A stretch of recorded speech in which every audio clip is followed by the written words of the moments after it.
Hello, Mgtows. Hello, man. It's another Sunday morning, north coast of Ohio. And Hello, Mgtows. there it is. There's my sound check. It's another Sunday morning. Sounds good. I'm coming to grips with that, how that happens. And I just want to, it's just something that happens. You can't avoid, and that's it. I think we're going to talk about magic thinking today. We're going to talk about romanticism and magic thinking and the simps and the white knights and the manginas. Magic thinking. What is magic thinking? Well, it's magic thinking. It mostly comes in the realm of romanticism. If you believe in dragons, UFOs, aliens, all those things, love. It's magic thinking. I'd like to say hello to everybody that's coming in the podcast or just seeing it now or whatever. It doesn't matter. I guess magic thinking is unconditional phenomena. And a lot of people think this way. But I find magic thinking the most irritating in the realm of love, in the realm of mating, in the realm of traditional thinking. Magic thinking then takes over their brain and permeates it with the ideas of, excuse me, let me get a glass of water here. I'm waiting for my ice cubes to melt so I can do the triangle thing, Magic thinking comes in the realm of romanticism, how people romanticize everything. Traditional in society, sleight of hand, our parlor tricks. It is. We often say when we come into Mgtow that it's a trap, it's a gift, it's all set up, and we don't understand quite thoroughly in Mgtow what that exactly means. Social institutions, characteristics of traditional societies present these things in sleight of hand or parlor tricks. You get married, take on one of those girls. Your life's going to be fine. Everything's going to be cool. And the government's going to help you, and the government's going to be for that. Have little children. And then on the other side of the table, they're trying to fix the game. Divorce laws, alimony, child support, more taxes. That's them fixing the game. Buy into this, and they say, and everything's going to be okay. Things are going to work out. You're going to live longer. Life's going to be a pleasurable thing. And then we find out that it's a constant nagging. Life's not, you're a slave. You have to go to work 24/7. And you bought into something that wasn't real, something you can honestly see that was not real. It's like UFOs or ESP or the Jedi mind trick. We see so many of the PUAs thinking they can do the Jedi mind trick on the females and get what they want through them. Other ways to strategize mating rituals.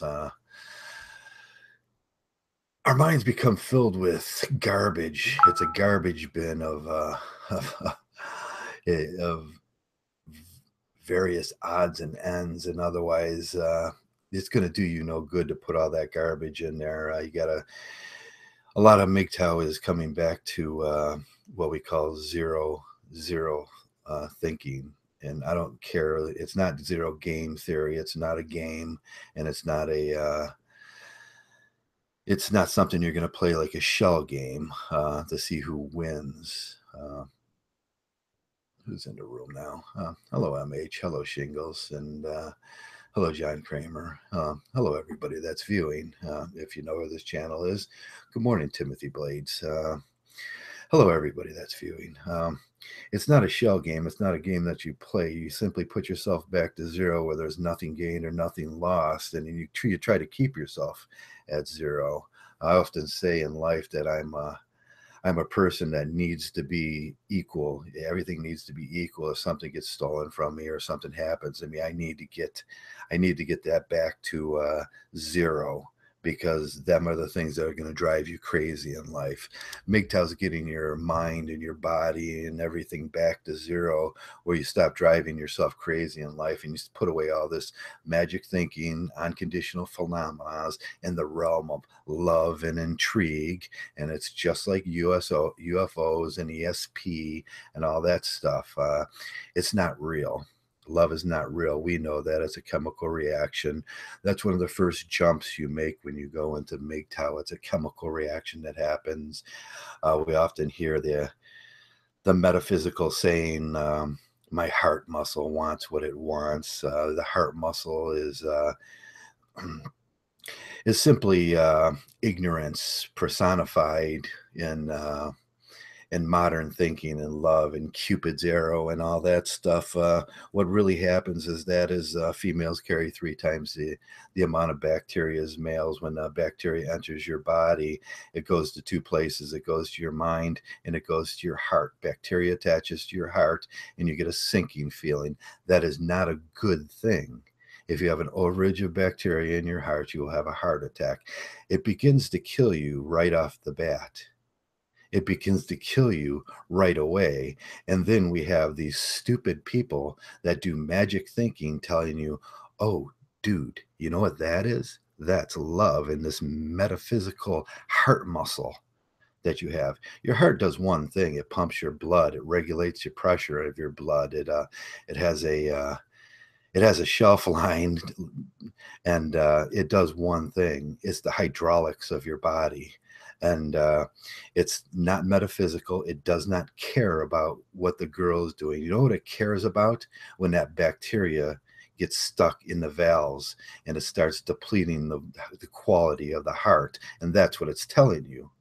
You've introduced bacteria to yourself that should not be there.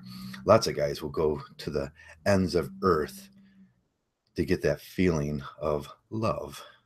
But we know it's not real. It's magic thinking. And then the society starts telling them stories about Cupid, about how great and grand things are.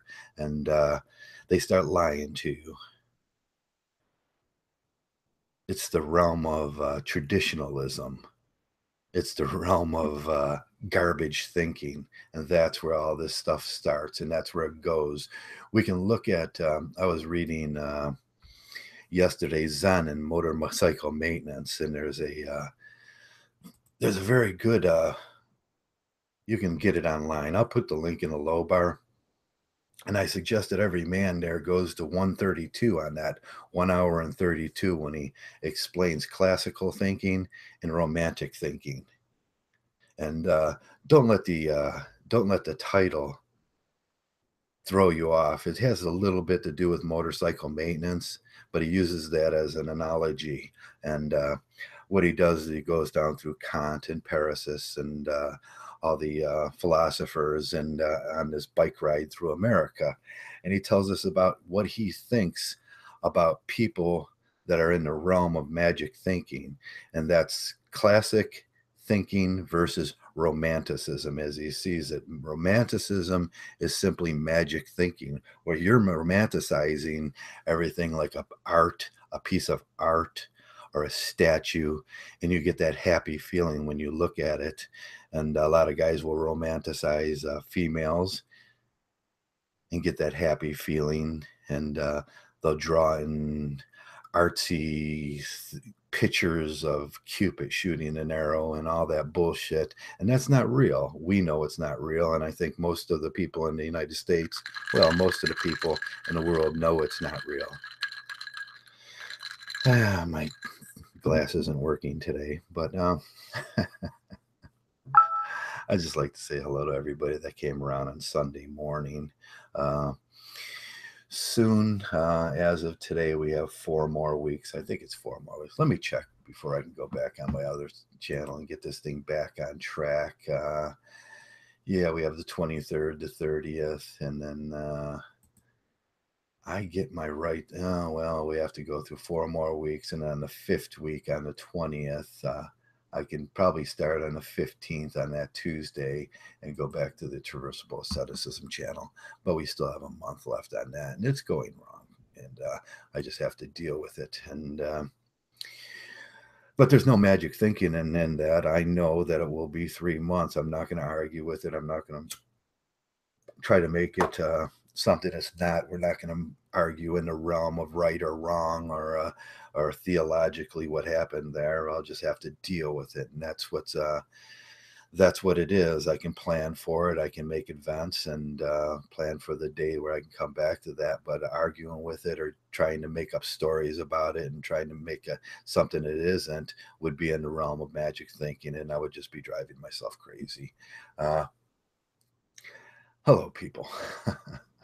Hello, man. It's a Sunday morning. It's a beautiful Sunday morning. I went out and I checked my tomato plants this morning, and they're all doing beautiful. They're wonderful. I finally used some Miracle Grow on them, and me and my son brought just a ton of Miracle Grow home. I don't know where he got it. Oh, I know where he got it, but I can't tell you. But we used some about 2 weeks ago, and then the plants are doing much better now, and I actually have my first tomato, and it's very, very early in the season to have my first tomato, but I guess I'll take it and accept it from the fruit gods and the vegetable gods. So I'm going to bring that in today and slice it up and make something with it. And but I've been working on it. I was out there this morning de-weeding. I got to get down. Sometimes you just got to get down there and start de-weeding and try to that's what we do in Mgtow too. Sometimes we have to get down and de-weed. I was looking around my onions. I have this little thing for onions. It collects water, and it's kind of it's a little basin I made out of bricks. It's about 3 feet wide, and I grow my onions in there, and it keeps them very damp, and it keeps them growing nice. But once in a while they get we're growing with grass, and grass grows so high that I can't see the difference sometimes. I have to get my glasses on and look at the difference between the onions and the grass, and hope that I don't pull an onion out before it's due. And I have to be very meticulous about it and very slow about what I'm doing. If I just reach down and start ripping weeds out. So once in a while, I'll rip an onion out too. And I don't want to do that. We get that in Mgtow a lot, where we're de-weeding Mgtow. And sometimes you just start pulling, and sometimes you start tossing things and saying, no, this guy's just not a Mgtow and everything. And it's still not working right. And we have to do a little de-weeding on the Mgtow lawn. A lot of people get quite frustrated at that point. We see that Mexican Mgtow is back, and he's one of the weeds in the lawn that we just have to pull out once in a while and say, hey, buddy, get your shit together. He's quite crazy, but I can see he's a little bit popular. People like to go over and listen to crazy, and crazy is always fun to listen to. But he has some problems, and he needs to deal with them, and I'd like to help him with that. But if he would just settle down once in a while. But I think he rather enjoys the battle. It's the battle. It's the traditional battle between father and son sometimes, where the son, he has his rite of passage. And we talked about rite of passages once in a while. And all men do rite of passages. And the problem with single baby mamas raising children, and especially boys, is let me turn my phone off so you don't get the irritating ringing from people.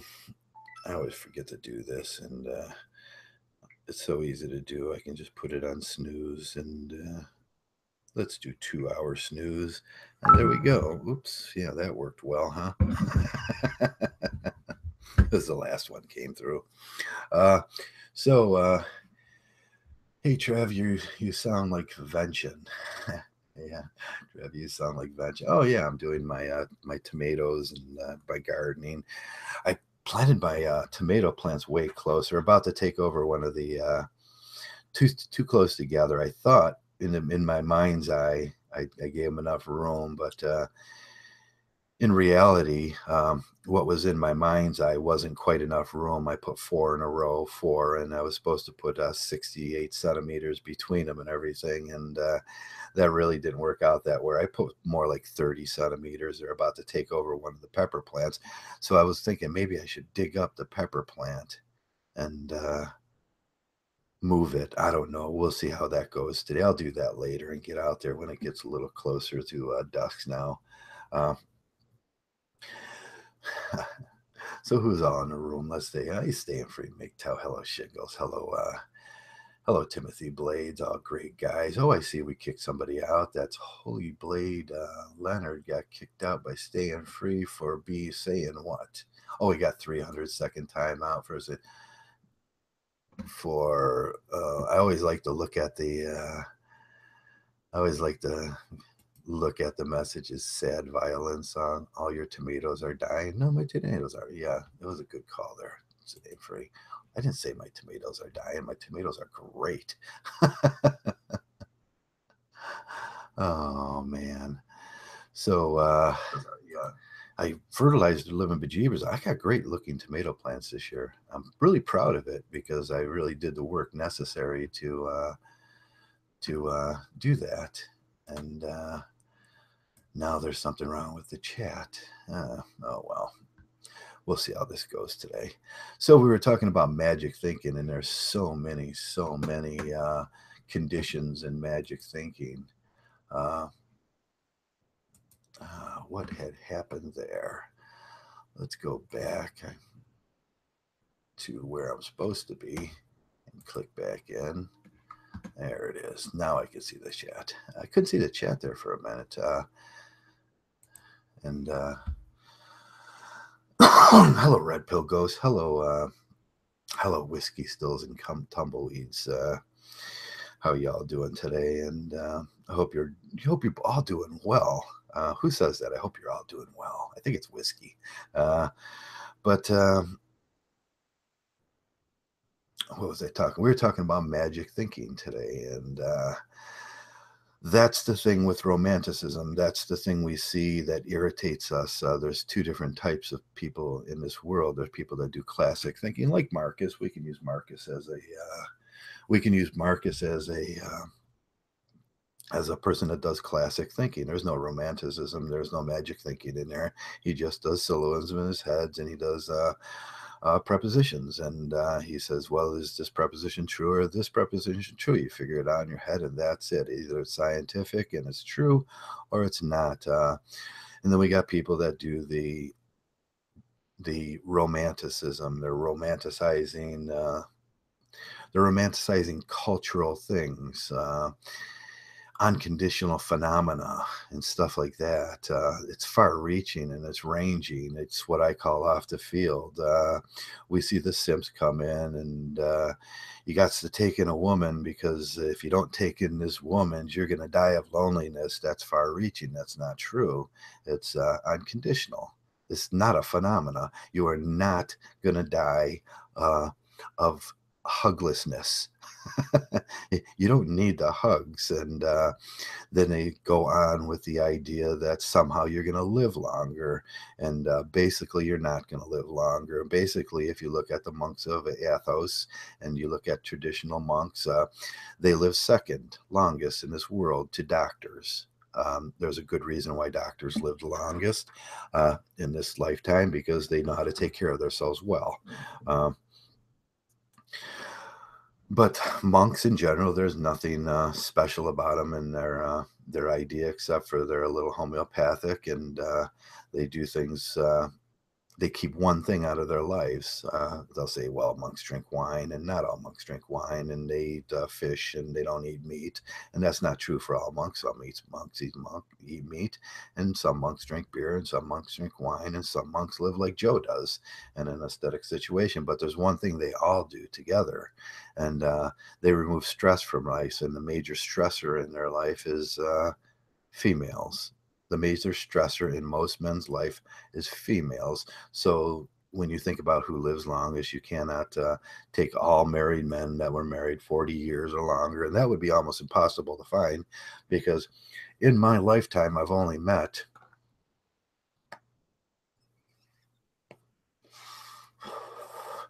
two couples that made it over 40 years. That's a thing of the past. 98% of marriages will end in divorce nowadays. You'll end up getting 2 or 3 divorces. It will be rather stressful for you as a male. It will present stress in the form of financial inability to do what you want and having to work at a factory or a job. You will not be able to get loans. You will not be able to do those things to start a business. And even if you did, you would probably get half of it. It will cause certain stressors in your life. But you had one thing in the beginning of that, you had magic thinking. You bought into the idea of romance. You bought into the idea of white picket fences and a big house, and she was going to keep like this thing where she cooks and she cleans and she does your laundry and she stays at home and she dusts the dust off the top of the TV and vacuums the floor. And every day she was going to be standing at that door with a big smile. And that's the farthest thing from the truth. It's going to be stress, and you're going to put a lot of stress on your body, and you're going to put a lot of stress on your soul. And during that 40 years of the rest of your life, you're going to experience very little in this life, and you're going to be looking forward every year to those 3 weeks vacation you get. And that is what the predetermined area will be, where you will actually be able to live like normal people.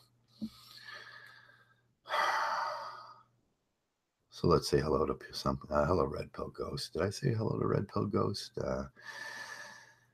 Magic thinking is the thing that lays the trap, and magic thinking is basically what's going to get most men in trouble. And magic thinking and romanticism is what we see these guys come around here, and that's their argument.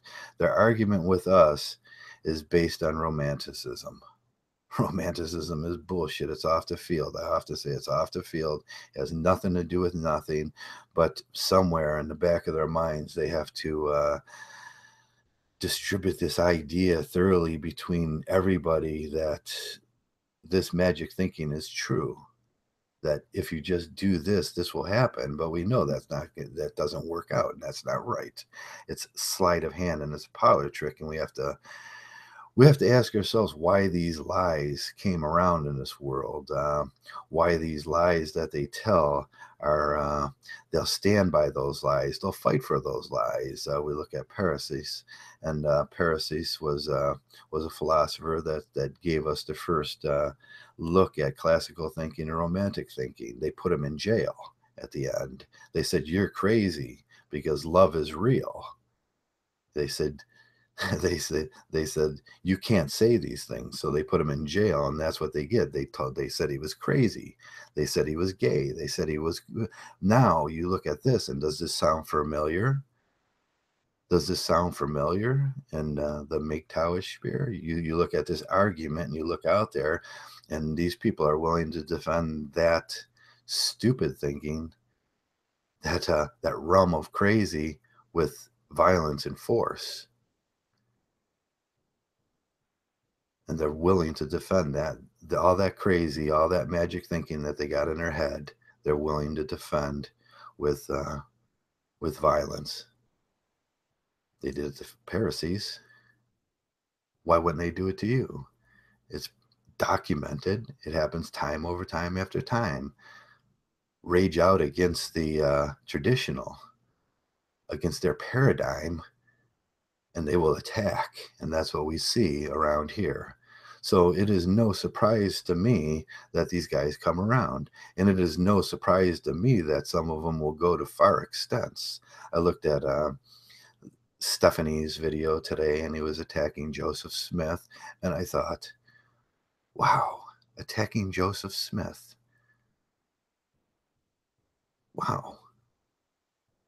Wow. And then he attacked a couple other guys, and I thought, well, that's really, really.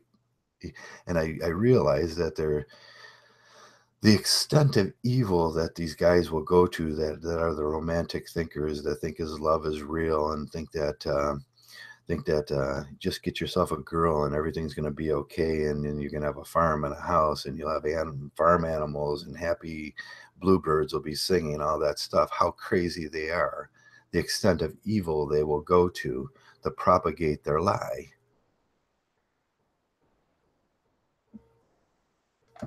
Let me see what Shingle says there on the, I don't know if I've been neglecting the, let me see. Ooh, I got to put a new battery.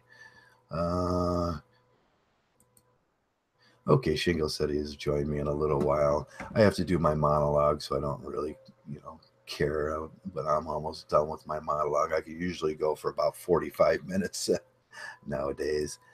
And then now my computer starts whining. Oh, there we go. My notifications. I just unmuted my notifications, and that's why I wasn't getting notifications. Ooh, I got to turn water cooler off. So, zero thinking. I like it, Joe. Yeah, zero thinking is what you have to get back to. Zero thinking is the thing that's going to,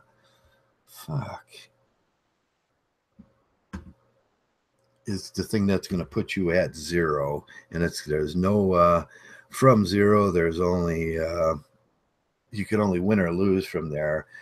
It goes along with game theory, but I don't really like game theory. Game theory is a shell game that people play, and that's what the PUAs are saying. They're going to play a shell game with, they're going to play this shell game, and there's they're going to be winners and there's going to be losers. And there doesn't have to be winners and losers. You don't have to victimize somebody. There doesn't have to be the pruning of the herd. And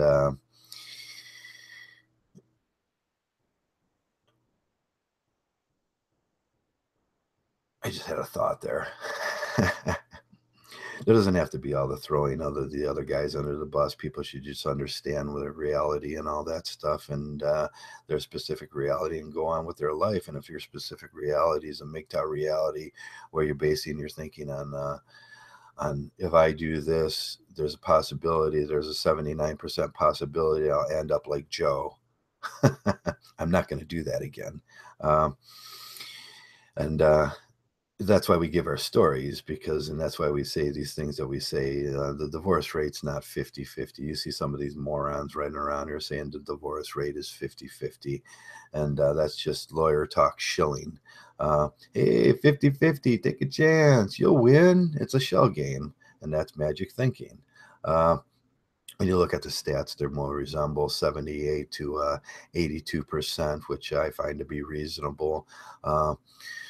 Some guys will go up to 98%, and if you're a military veteran, there is probably a 92% chance you will be divorced before the end of your duty, and that's a sad fact about how women really are.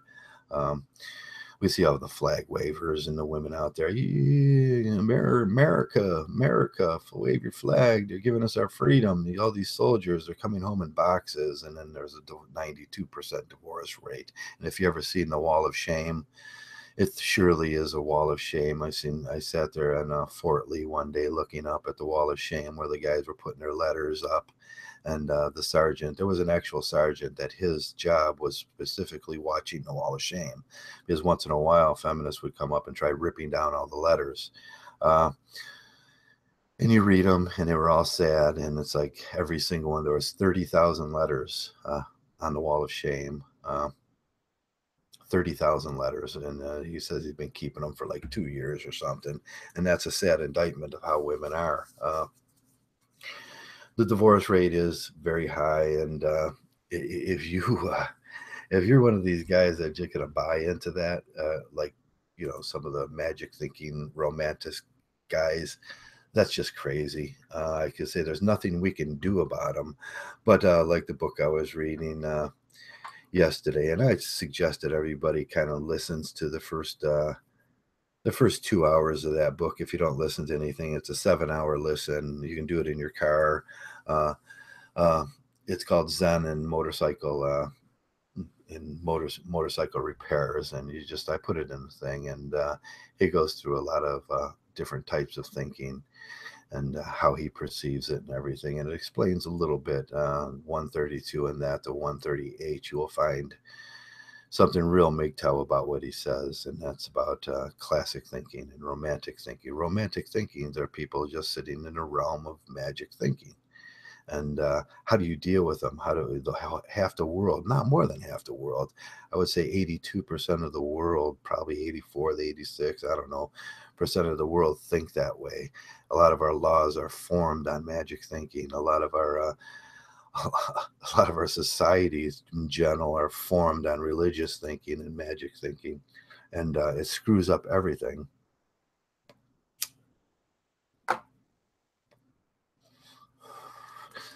So I wanted to go with I seen they're making a movie.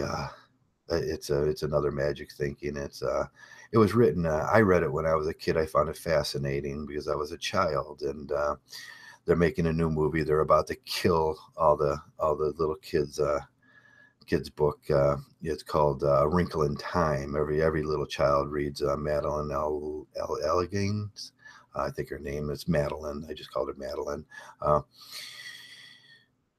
It's called A Wrinkle in Time, and they're about to feminize it. They're about to make the movie, and I was looking at it, and there's a specific part for kids. I remember when I was reading this as a kid, I was like, I was very young. I think I was in sixth, seventh grade, not even sixth, probably about third or fourth grade reading. And I remember reading, and I had some questions, so I went to the neighborhood. I went to the neighborhood guru, which was the hippie up the street named Harold, and Harold was the metaphysical. He was sort of the Buddha of the neighborhood. He was the college graduate that dealt with philosophy and all that. And he seen me. It was kind of an accidental. He see me walking down the street with my books and from school and everything. He noticed. He says, hey, you're reading that book? And I said, yes, I read it today. It was A Wrinkle in Time. And he says, you know what that book's about? So we sat down in his front yard under his tree, as he had a hippie mat out there at that time.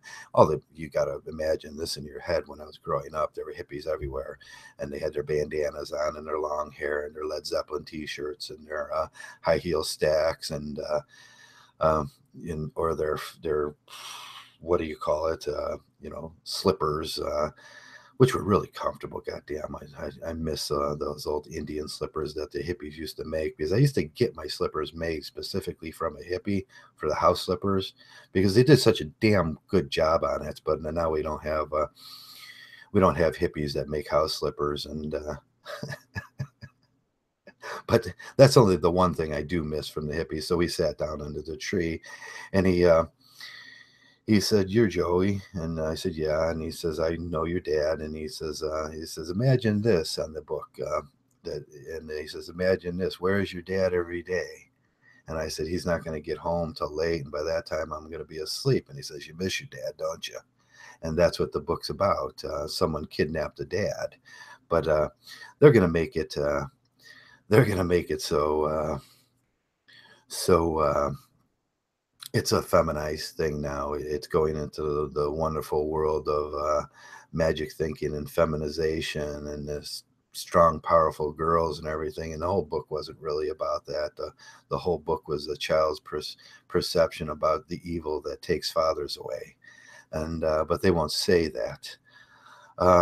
So I was kind of sad about that. It's a different thing, and two different things happen with two different genders. When you read the book, one is you get the strong go girl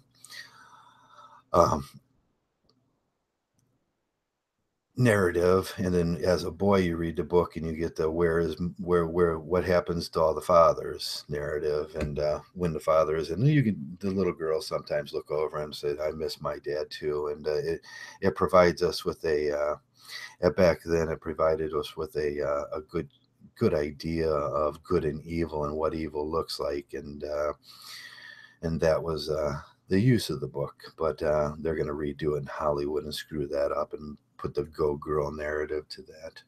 And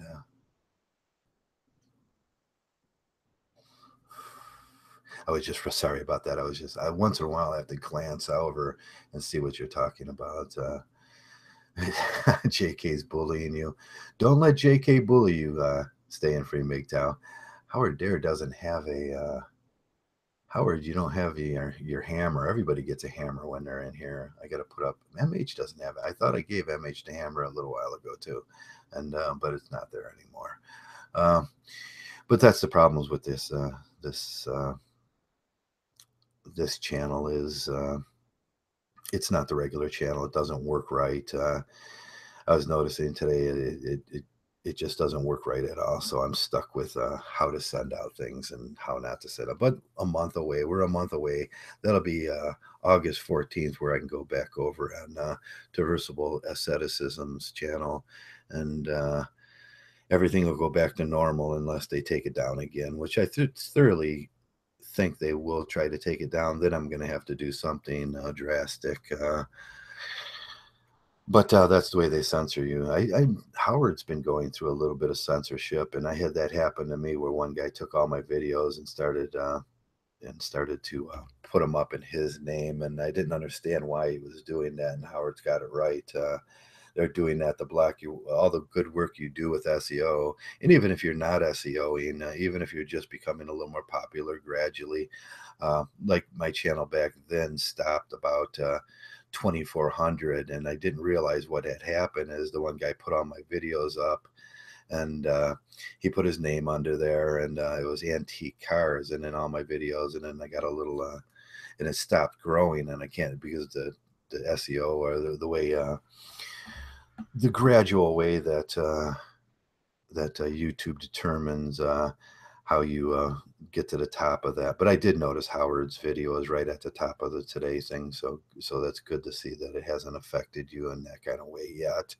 But if you're on page 4, you're not going to get viewed, and that's sad. Fuck Comcast, huh?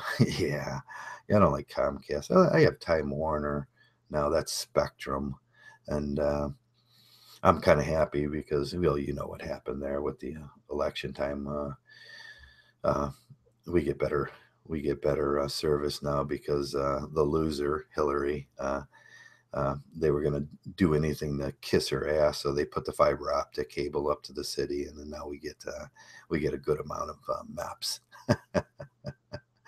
Thanks, Hillary, for nothing, but I do get better. Yeah. So thankful for that. Political pandering paid off in my neighborhood, and that was a little bit of magic thinking by the government of my neighborhood to think that was actually going to happen, and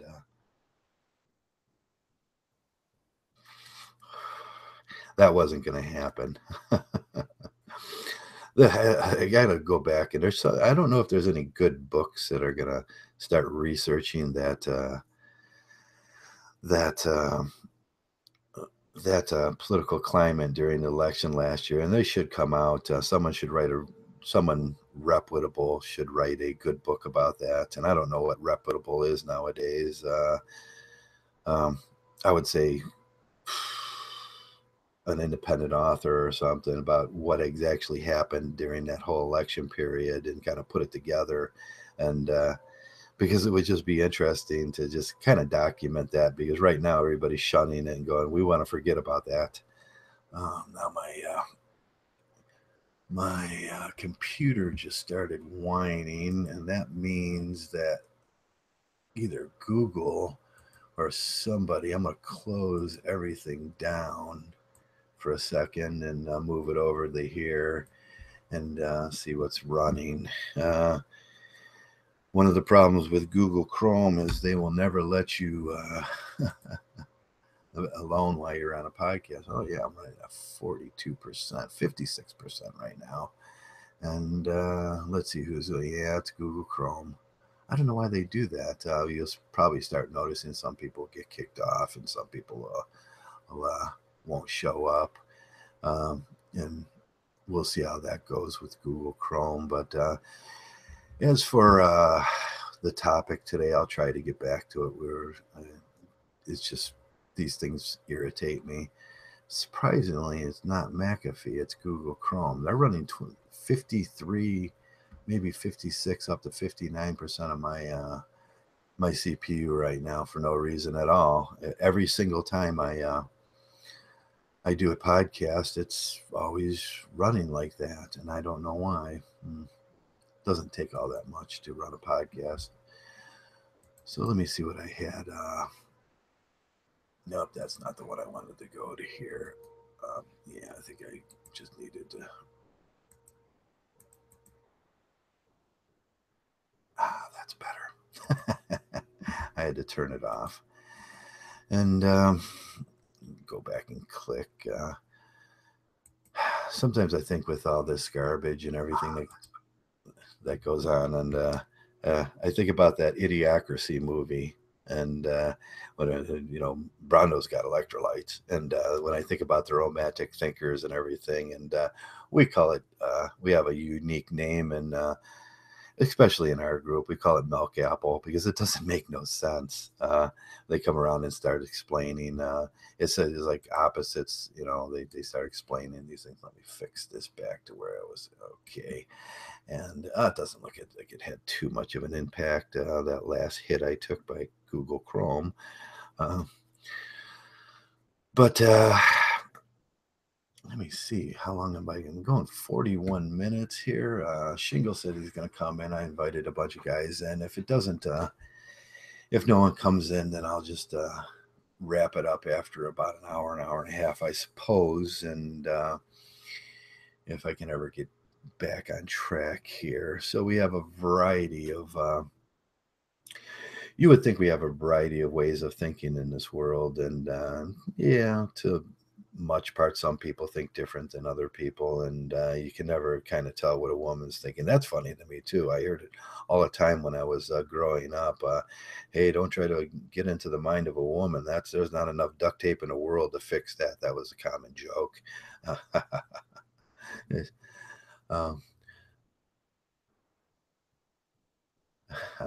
Sorry, I didn't mean to go off. What happened in the what happened? Seriously, I don't want to know what's happening in the chat. You guys just take care of the chat yourselves. So we see the romantic thinkers out there, and they come here and they try to explain to us how somehow we need to do this for them, and somehow we need to stop saying that love is a chemical reaction that happens in your brain because of bacteria, and and the divorce stats aren't 50-50. They're more like 86 to 92%. And they don't want to hear that stuff. My mother used to say, it's like he's got we should be talking to my brother Jim, and my brother Jim would be, he'd be ignoring her. And he says, it's like there's a hole in his head. It just goes right through to the other side. And she was kind of explaining that Jim was just kind of ignoring. He couldn't hear certain things too. We would laugh at that once in a while. You say something negative to him, he just couldn't hear it. He would just keep going. And that's what I equate. I don't know what that thing is with traditional blue pill romantic thinkers. They have this hole in their head where whatever you say just goes right through, and they go nope, and then they'll just keep going with that garbage that they're spewing out, that their magic thinking, and how everything romantic is going to fix their life, and they're going to have this happy, perfect life, and everything's great, and it's puppies and butterflies, and boy, that shit bothers the hell out of me.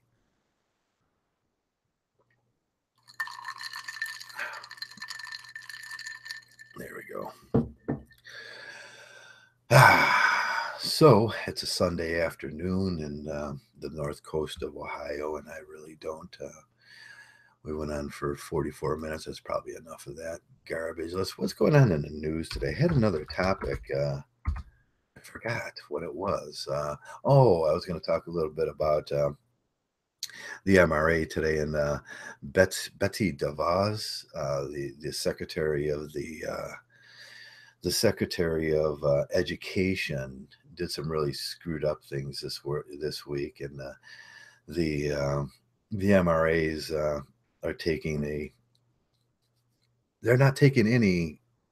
There has been no videos made about it yet, and they're not talking about it. And I was wondering, why aren't they talking about it? Because the fathers' rights group had something to do with it. And I always say there's a difference between fathers' rights groups and the MRA. The MRA is sort of the anti-fathers' rights groups. Fathers' rights groups, truly, they want to take care of things. Now, what a fathers' rights group was doing, talking about education with Nancy DeVos this week. I think that's her name, DeVos, whatever. I'll look it up real quick. News.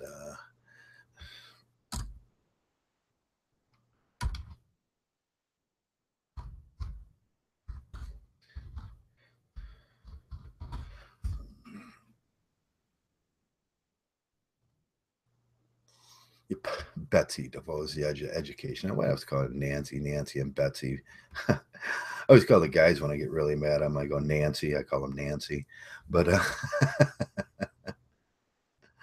her name's Betsy DeVos. Sorry about that. I got that. And I was looking at how this thing developed this week, and what had happened is one of her workers, little worker bees, had made a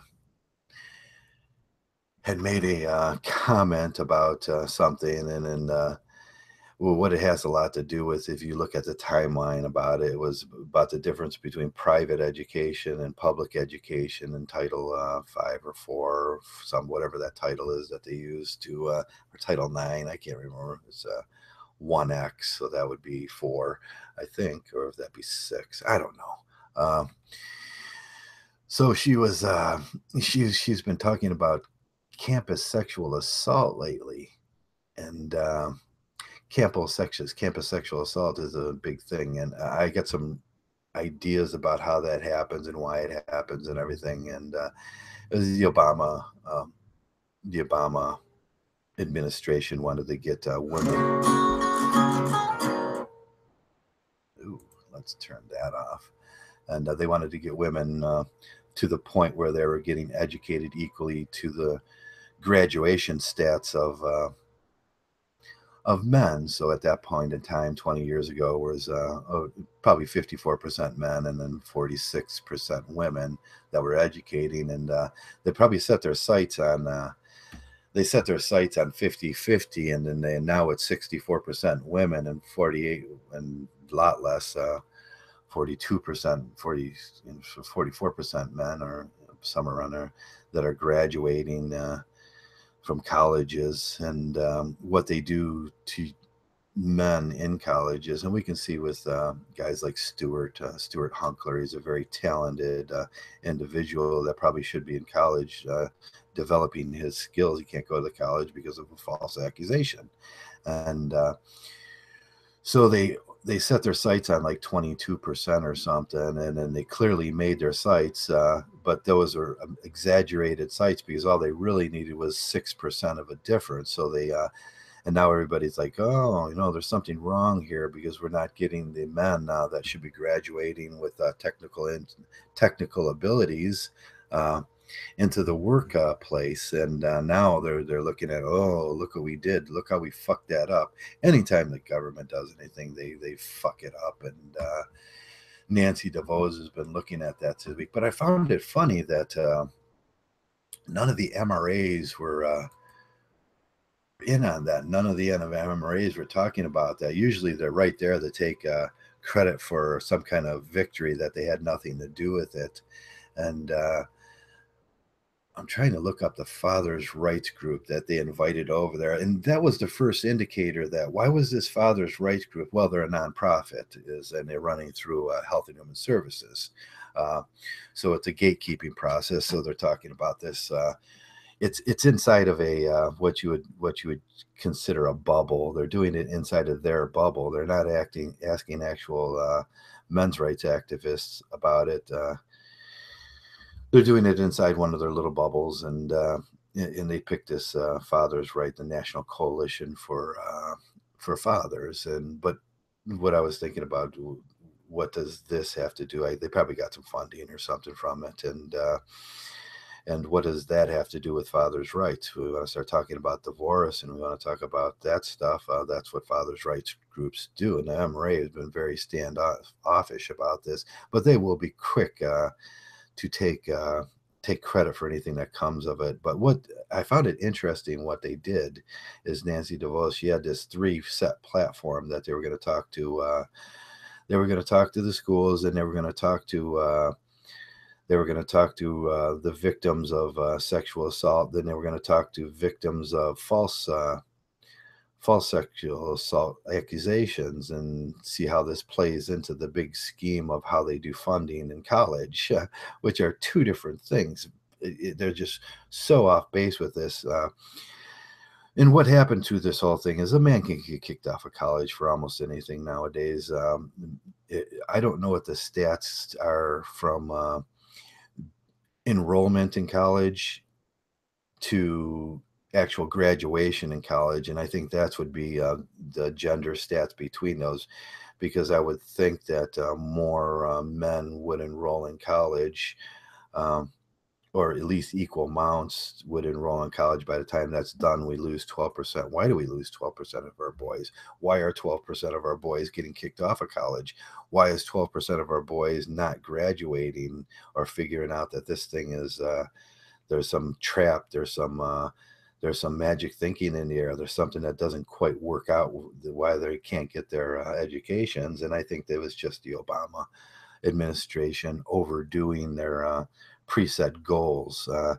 It's like if you want to make $100,000 in a year, you would set your sights at $150,000, and then you'd probably end up somewhere around 90 to $100,000. And you're like, yes, I by oversighting my goal. I think the Obama administration did that too with this thing, and they set it at 22%, and they overachieved on that, and they think that's a good thing. And then they were unwilling at this point to say, like, oh, we fucked that thing up terribly.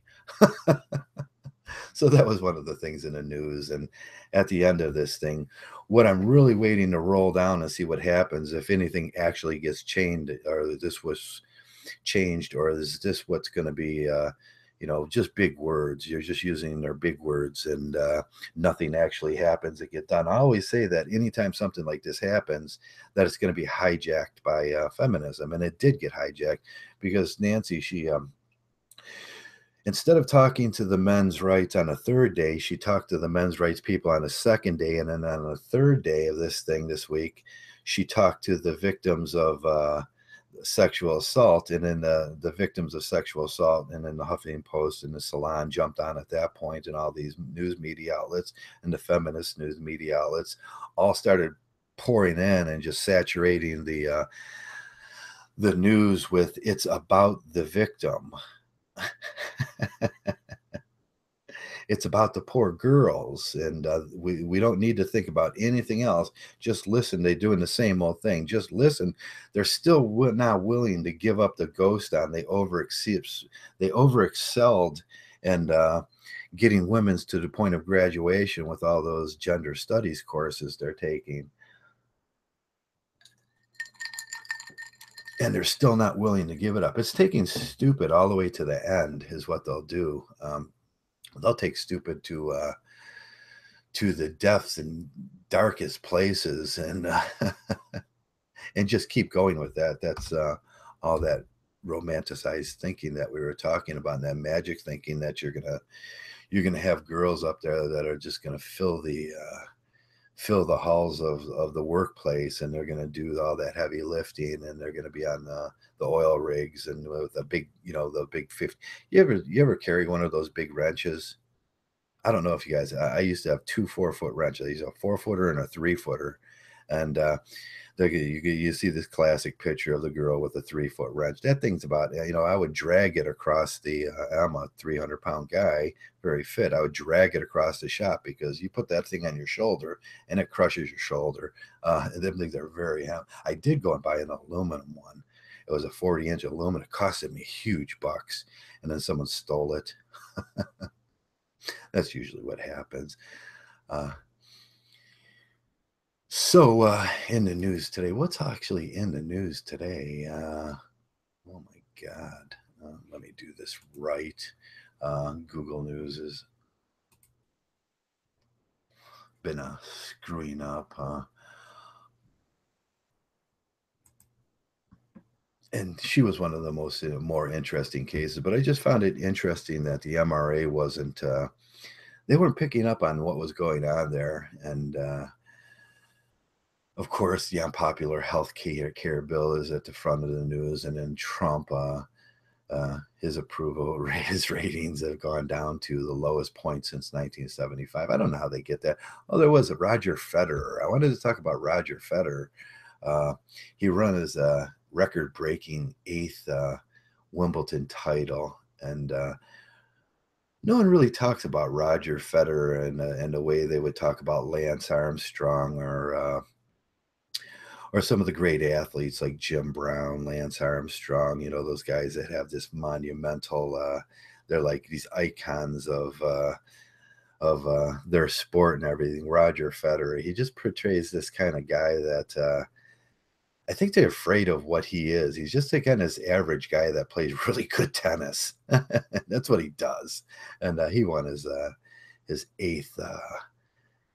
He's not flamboyant. I don't think he's gay. He's not. He's just a typical regular guy, and that just scares the hell out of him. And he gets very little press after these things.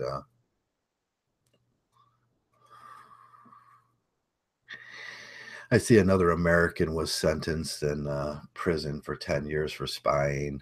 That's just. Oh, I don't know what to do about that thing in Iran. They just go butt crazy once in a while, and I don't know that some guy would. Why would some guy be spying? And Iran is just craziness. And who they picked, he was a financial consultant. He was spying on their finances. Oh, let me go down. Let me put in U.S. news, because U.S. news is also the most interesting. The small town Pennsylvania is disoriented about the shock of the grisly murders these 2 brothers did. I didn't read that one yet, but that's it was one thing I often found. The BBC has been flooding the airways with this fire in Honolulu now, which was encompassed like one apartment building. But they're saying, look, it can happen there in Honolulu. It can happen everywhere. There's a little bit of a difference. You take a look at the building. There was I've seen apartment fires, and I've had to put out apartment fires because that's what I used to do for a living. At one point in my life, people would just start fires in an apartment. You put them out. But there was one apartment that went in Honolulu, and I don't know what square footage it covered, but they automatically started going, look, it can happen, and there too, because they had their whole building burned down, and I don't know what the death toll is, 119 people. Obviously a family of 3 or something died in a fire in Honolulu. Now that's an excuse. Everybody look away. It happens everywhere. I thought that was interesting. The BBC jumped right on that, and they were just like, oh, look, it happens everywhere in the world. Buildings burn down. 119 people die all the time.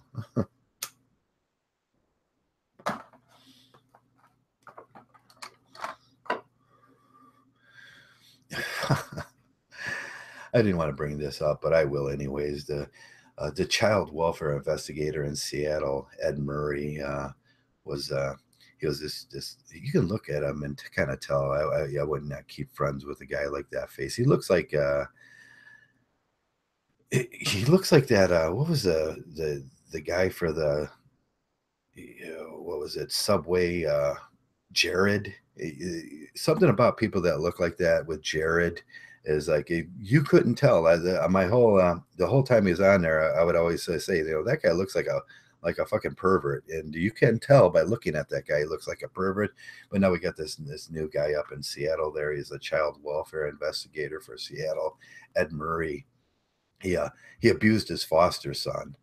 So he has a foster child. So what that tells us right away, he was abusing the foster child care system, and this is Kids for Cash. More Kids for Cash. Every 2 or 3 months, we see these awful examples of Kids for Cash. There was the example last month that I put up but you have to understand where this is coming from. It's coming from Health and Human Services, and this guy worked for Health and Human Services. the kid last month that starved that the guy last month that starved that kid to death, he also worked for Health and Human Services, and they were doing kids for cash. He had 3, 4, or 5 little kids there, and one of them starved to death. In this case, he abused his foster son, which was which is a really nice way to say it was just some kid that they took away from their mother and father, and they're doing kids for cash on that kid. And we every month now, it seems like we're seeing really bad examples of kids for cash, and they're just doing it differently now. They would put them in homes, and then the home owners or prison-like systems and try to get all the kids through the judges. There was a kids for cash thing up there in Pennsylvania where all the kids in the town ended up in this prison they built, and the judge and they were getting kickbacks, and the prison system was making moo-coo money for that. So they stopped them prison systems where they can make the government, and we're talking about the government here, the government said, oh, we can't do that. That's pushing kids for cash a little too far. And now they've resorted back into the common system. The common system in this is child welfare and foster children, and these kids are getting placed in horrible homes. A lot of these kids will be there was awful examples of these kids with the Native Americans in basically poverty. They said if we it seemed kind of like there was this big thing about it's a fallacy that say that poor people don't raise kids as good as rich people. And that was the fallacy, because somehow that being poor is a predetermination of bad parenting skills. So we get these kids, and what they do in these child welfare situations, they just go in and say, well, you're too impoverished to raise these children. They'll take them and they'll give them to guys like that, where they'll be immediately raped or put into horrible or starved to death. And these people are just doing it for money. It's what I was trying to explain about Emil's Dershowin's idea of a social fact, where they become the subject of the money, and then the welfare goes to these greedy people like that. But now we have another incident about this. The mayor, Ed Murray, sexually abused his foster son. That's just wow. Wow. We get it all the time. We have had a variety of women killing their kids this week. I put up like a couple of them. There was like a whole bunch of just a whole bunch of those. If I can't have you, I'll kill all the kids this week by women. It was the Susan Smiths, and as much as you see the Susan Smith paradigm, people don't want to believe it that women are generally as violent, or if not more violent, when it comes to resources. In this case, with the woman that killed her, she shot them both with a .40 caliber. She shot 2 kids. I couldn't hardly believe it. It was a .40 caliber she used on them. I mean, that's that's overkill. I mean, but she did that, and then she killed her. I think she killed herself after that. I'm not sure, but her excuse for that is like her husband was seeing another woman. She killed the other woman too. So if she can't have him, she was going to kill everybody. And we see this going on a lot. And that was the Susan Smith, sort of reverse Susan Smith, because Susan Smith was like, I'm getting new dick. I got to kill my kids. But she couldn't get over that. And I can't remember what one of the viewers said about that. There was a great comment when I put that up, but I'll go back and look at that later. And what else is Chicago community activist killed in a shooting last week, and that's what I have to readjust my mass shooting things, and it was at 130 last week, and I could type that in and see what it's at this week in case you want to know. In America, they say, well, there's no war going on in America. Yeah, there is a war going on in this country. It's called mass shootings. I was doing the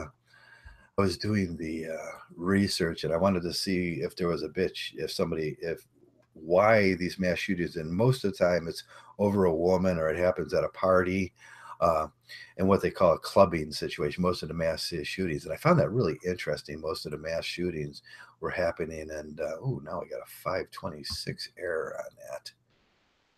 They won't let me go to that. Yeah, wow.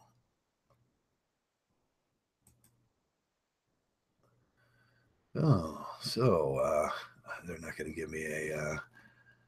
Oh, they're not going to give me that page. They took down the page that I was using for that. That's wild. Let me see. Nope, they put up a new page that doesn't have the actual information that I can go to quickly and get that now. But the last was the 15th in Illinois, the 9th, the 8th, the 8th, the 6th, the 5th, and the 5th. And the 5th and the 4th of July. Well, right after the 4th. So if there was 130, there's now 1, 2, 3, 4, 5, 6, 7, 8. There's now 138 mass shootings in America. So I could do the math in my head, I suppose. The last one was in Chicago.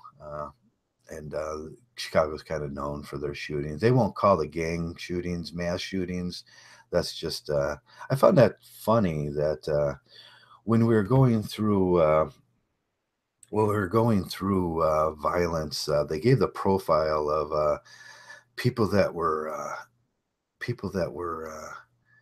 doing violence with guns, and the profile of the serial killer was always a white male between 38 and between, what is it, 28 and 38, and that was the profile, the typical profile that was giving of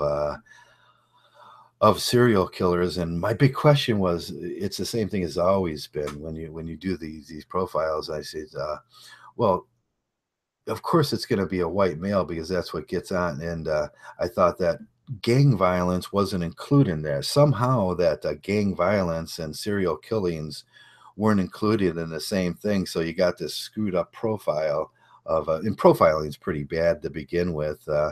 Profiling is like a black man driving through a white neighborhood, and they go, oh, look, he's a black man in a white neighborhood. He must be doing something wrong. But they did the same thing in reverse to mass shootings. And back in the 80s, it was always, the profile was a white male, about 32 years old, like Ted Bundy.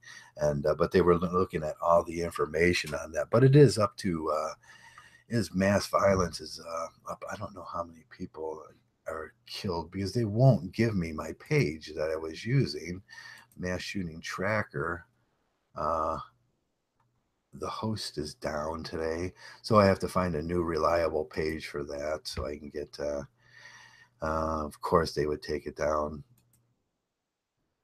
Let me see what Vice has. Yeah, they're not giving the numbers anymore, so I have to do the numbers in my head. So the Chicago community, there was another, and yeah. So there's, I was just looking at an article that the woman was drunk driving and hit a Wells Fargo police car. Oh, I wonder if she tried to pull the pussy pass on that. She probably did try to pull the pussy pass. Oh, so that's about all in the news today. And let's go back to the page here. And no one's coming in today, so it's probably going to be a short podcast. Or I'm going to invite, if nobody comes in, then I'll just invite Angry Mgtow in. And I could do that right now if no one's going to come. I hate Wells Fargo. Yeah, that's probably what she was thinking, Shingles. She was like, I hate Wells Fargo. I can't imagine why you would run into a Wells Fargo. See, probably the worst thing in the world to run in while you're drunk would be the Wells Fargo truck. That's probably why I made into.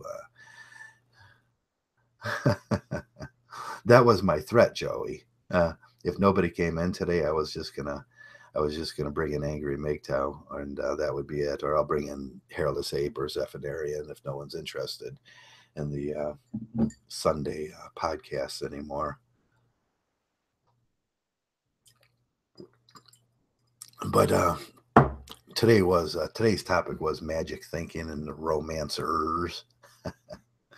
Trav, did you send me a link? No, I didn't send you a link. I could do that now, I suppose. I didn't. I could do that. I forgot to invite Risky, and I'm sorry about that, Whiskey. Let me copy the link, and I don't even know if the link's working because no one's ever let me know if it was working or not. And if we have to make this a short one today, we will make it a short one. It doesn't really matter to me. Let me go to blah, blah, blah, blah, blah. Go click over here. Look for your name, which is not coming up. Something's running very slow on my internet right now, too, which is really odd. I think it's probably I have to reset my my Wi-Fi on that. And let me look down here. I think you're getting pushed to the bottom here. I'll send you through here. I think you're one of the only people, Whiskey, that actually shows up on my my link thing. But it comes through with the wrong name, I think. On it. There we go. I sent you a link, and let me just take this time to say hello, Jerry Aragon. Hello, everybody. Hey, misanthropic altruist. How are you today? It's good to see you around, MA, and Timothy Blades, and Whiskey, and Red Pill Ghost, and all the guys. I just want to say thanks for showing up on this Sunday afternoon. And it's a beautiful Sunday here. I got to go out and finish de-weeding my garden. I was doing that this morning. I was just out there just pulling weeds, and that sucks. I was hoping on one of the kids in the neighborhood to come around so I could just give them like $20 and say, just pull all the weeds and everything.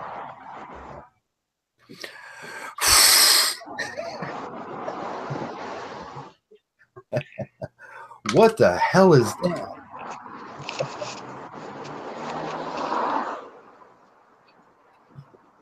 Are you walking around outside with Oh, I certainly am.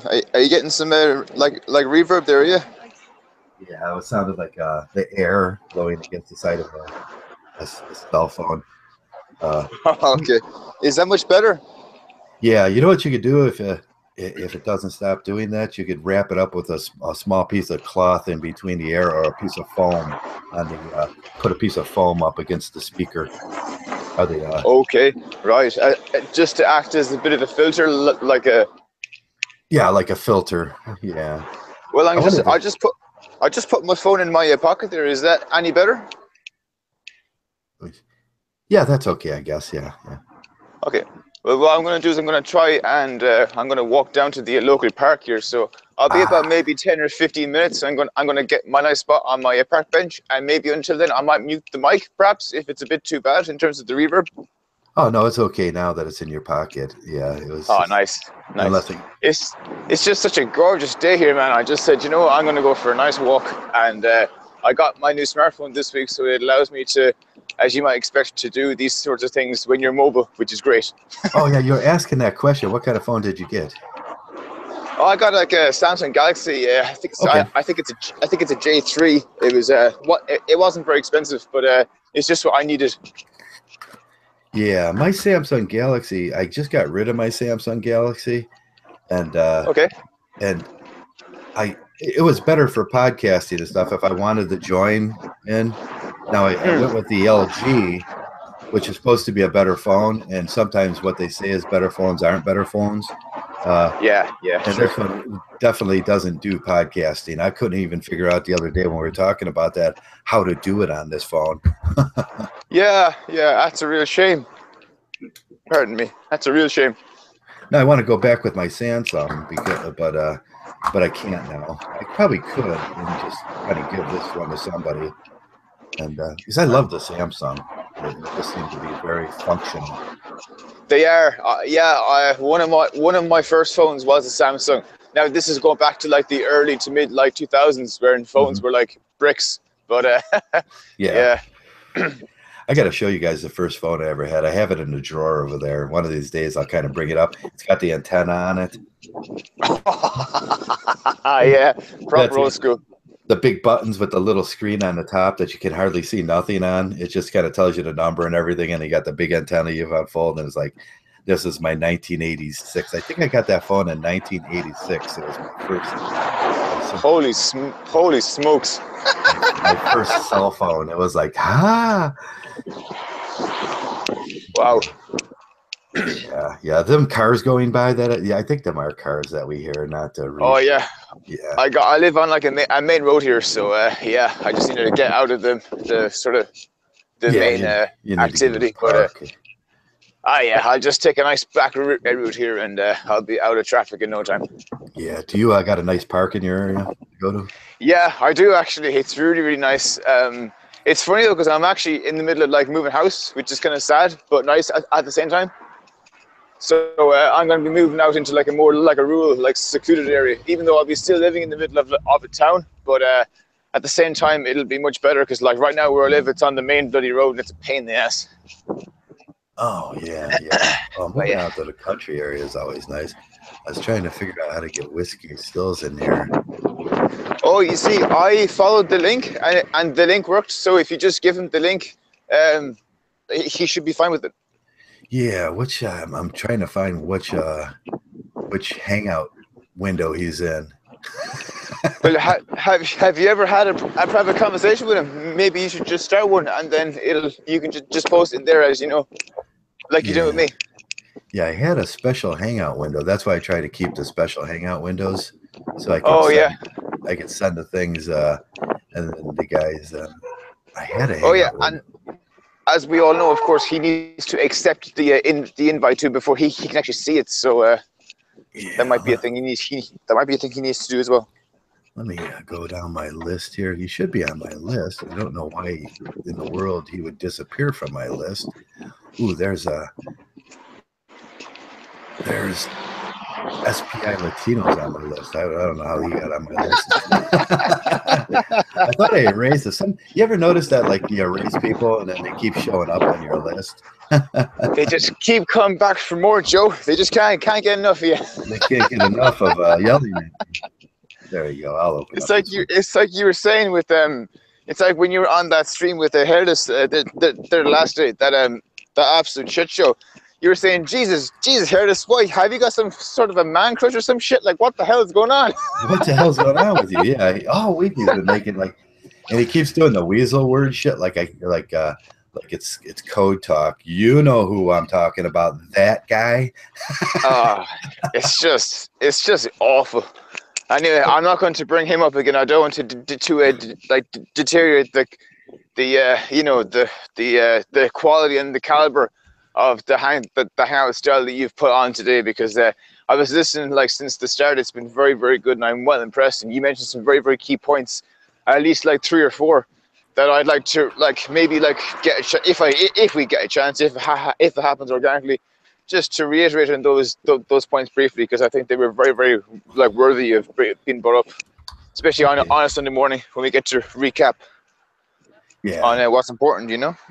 Yeah, I was trying to figure out what to do today. Sometimes I kind of get a pressure situation where I have to pick a topic, and I'm like, what topic am I going to pick? And then it all depends on my brain functions for the day. And I don't know what I'm going to do. Sometimes I open these things up an hour before, and I go, shit, I got no topic. Yeah, it's hard because, I suppose in more recent times, I'm under the illusion that you're probably doing you've been doing more live stuff in the last 6 to 9 months than you probably used to. Although maybe I'm wrong about that. But when you start talking a lot and stuff, what I'm trying to say is when you go looking for news articles and stuff to talk about, it's kind of not the best situation to be in. You know what I mean? Yeah. Some guys do that really good. They can go. They can just. Go to the Google News and pick an article and kind of go down through the article and everything, but I don't do that very well. It's just no, I think you do. It's just, in my opinion, and again, this is just my opinion, so it's worth nothing. But if one was to take a news article and then devise a Mgtow related concept out of it, perhaps, and then run with that for a half an hour, and then in an ideal world, someone else will come on in or around the same time, and they'll take it off on a tangent, and it'll go from there. There he is. Oh, here he is. I reopened a new window in Hangouts and put it in a new window for him. Yeah. I always wanted to do a podcast where I just take all the news and I intentionally screw it up.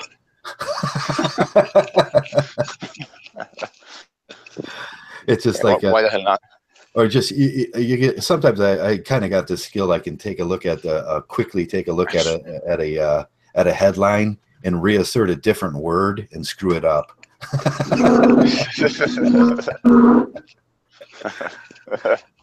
I thought that would be funny just to do, and I'll make it all gynocentric. Every news article. man drops dead from a oh shit, I had a line there but I forgot it. Man drops dead from a mangina attack. Yeah, I could just go, man, the news is serious today. Hello, Whiskey, how are you doing? You got your sound together? You hear me okay? I can hear you great, Whiskey. Yeah. How's everything up in Canada today? Having some nice weather. Nice weather. How are things down there? It was wet like for the last week. It was just wet. Everything was wet. We were getting rained on every single day. But today it seemed to perk up a little bit. It's still a little wet. My plants are loving it. But I mean, you get a lot of rain down there and you get a lot of moisture, but your garden loves you for it. So yeah, my garden loves me for it. The crops, when I start looking at the crops and the everything, we'll do good this year with the crops. And there was a lot of moisture this year in America and down south, and even in Brazil and everything, there was a lot of moisture. So you noticed that the corn was a really good crop this year. I was getting it for 15 cents a ear. And then I started looking at the beef prices, and the beef prices had fell to very low over the last month or so. And I was like, oh yeah, the corn came in. It didn't cost them as much to grow the corn, so the beef prices are going to be down low, which is really good. The investors are probably freaking out about that, but it's good for the people at that point. Well, I know up here in Alberta and then over in BC, in the early spring we had a lot of rain, a lot of moisture. So in the late spring, early summer, they had a bumper crop of a lot of the stuff they grow in BC, the blueberries, peaches, and stuff like that. But now they're having problems with wildfires in BC and, of course, in California. So I think that's going to pose some problems down the road. Yeah. I've only seen one like wildfire this year. There's problems with here in BC. They'll do like 3 or 4 harvests in the season for peaches and berries and cherries, but if they get their wildfires, that'll bump down to just 1 or 2 harvests, and then so some of these, they really feel the impact from that. Yeah, you'll notice it in the price of things, but so far so good this year. But I don't think the investors are really happy with the price of corn and the price of beef right now.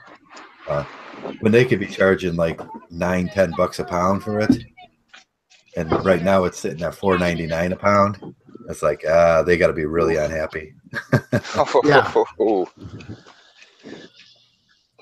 But that's the thing about, the farmer, he doesn't care because he's getting the same price. The prices are set. That's so right. we don't have price gouging, and one of the laws. I haven't heard Trump talk about price gouging at all, since usually when a president comes in, one of the first things they imply there's no price gouging, and they set the prices. But I think that's all taken care of by the Department of the Interior and everything, and so the prices are set at the price they're going to be. The only thing we don't really get here, which is one of my big complaints in life, is we don't get lamb. Really, it's hard to get lamb down there. It's very hard to get lamb in Ohio, and when we do get lamb, it costs $19 a pound. Oh, Jesus Christ! That seems odd, because it seems to me that in and around, well, sort of close to where you are, up more towards New England, aren't there a lot of sheep farms? No, there are no sheep. That's what I actually wanted to start in life a couple of years ago when I was considering moving in here again. I talked to a couple people about like getting. I wanted 20 acres to start raising sheep and lambs and basically start selling lamb because I seen the price was set at the price gets set from the producer at like it was $8.48 a pound. And I was like, well, a 200-pound lamb, well, 200 they're 120 pounds for a lamb is a pretty good price if I could start breeding them. And that was kind of my dream. And then I veered away. Everybody said I was stupid and I was going to die, you know. You know, they're just pissed because they didn't think of it first. Yeah, and I still think that's a great idea here to do. If we're getting that kind of, if the market, I don't know what kind of market we're sitting on here for the trade, but I don't think it includes lamb. Now, around the world, I suppose, like in Ireland, you probably get a lot of lamb, and it's probably one of the things that you guys just eat a lot of. Yeah, it's massive over here. But yeah, I just wanted to backtrack a bit. We're getting an awful lot of forest fires as well around the. Yeah, oh, absolutely. I mean, like, it's like a couple of them are. Well, I think maybe a couple of them have been natural, but most of them are just started by like youths and just delinquency. Yeah, starting like a campfire and not putting it out and stuff like that. And then, of course, we had the like July the 12th. So we had like up in the north, we have these massive like bonfires and stuff to like just as part of the loyalists like protests and stuff and all that. Now, is there a link between everything has changed with trade because of England now, and there were the dairy farms that were in question around outside of. I was reading how that. I don't really get how it happens, how they can just claim that land as trade for England, and there was a lot of dairy farms that were wondering if that was the response, just to start the other, just start fires on and then drive the price up. When you say there's a lot of like land been like reclaimed, are you meaning it? Do you mean in terms of like up like in Northern Ireland or? Yeah, outside of Northern Ireland, in the farming. So in the Republic. Yeah, they seem to include a certain part of land that extends out of Northern Ireland. Right, actually, I'm going to go over here. Sorry. Yeah, to be honest, I'm not terribly familiar either with that situation. I have a couple of farmer friends who I could talk to about that. They can certainly give me the lowdown on that one, but I'm clueless otherwise. One of the concerns when they voted last year for whatever they voted for in England, their independence away from the euro, was that they weren't going to get the quality dairy products, and it was going to be hard to trade quality dairy products. So they started looking at the farming lands there in Ireland and started kind of mowing over whether things were going to change with their trade with Ireland too. Yeah.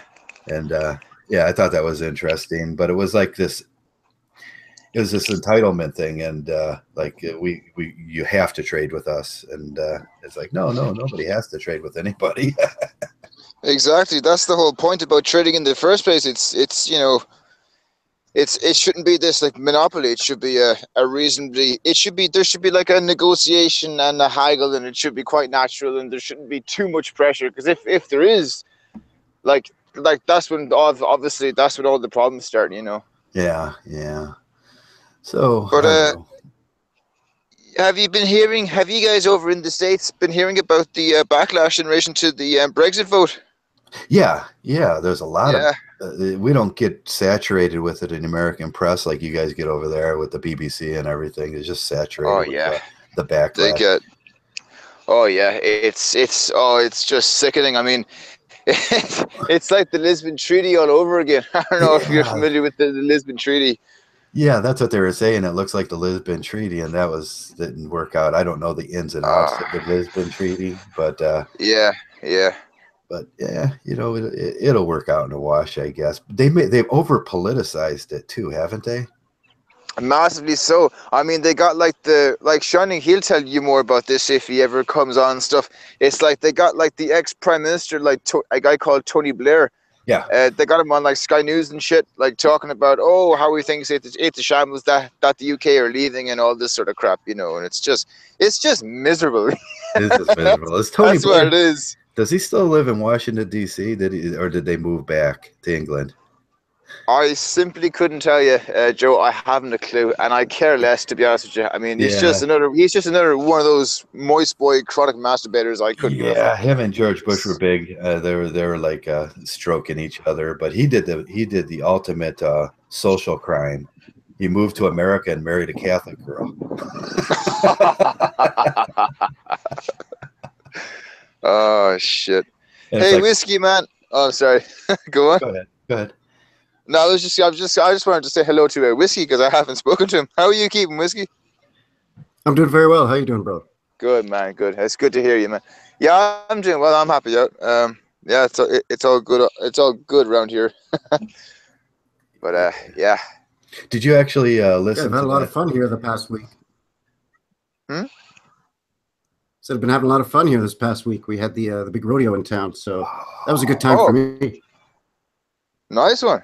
I love the rodeo. Yeah, we have this. We have it every year. It's called the Calgary Stampede over in the big city just close by where I live, and it's like a big agricultural event and a rodeo. It's actually the world's richest rodeo, so it's a huge rodeo. They got cowboys coming from all over the world to compete, and they do it over 10 days here, and it's a great time. The whole city gets involved, and it's a lot of fun. I'll bet you it's huge. Yeah, I noticed some articles on that, but they haven't been promoting it this year as big as normally. I didn't see nothing. Well, primetime TV or like stuff like that. It's different now with how they. Some of that is because a lot of the animal rights activists get their feathers in a ruffle if an animal gets injured or whatever.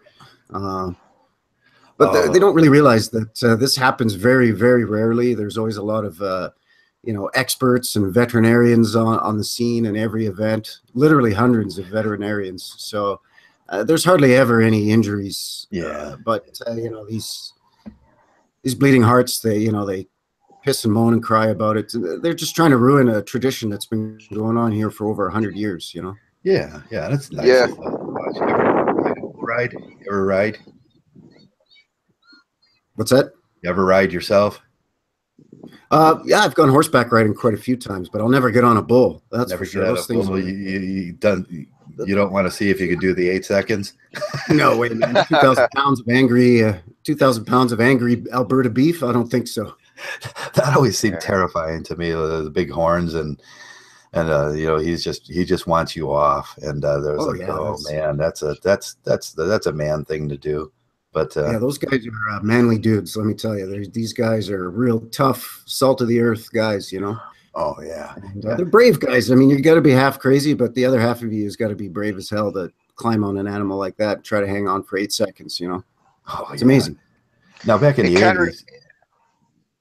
Go ahead. No, I was just going to say it kind of reminds me of like that bravado. And I say bravado with an air of respect as well as an air of sort of an eyebrow. But do you guys know the guy?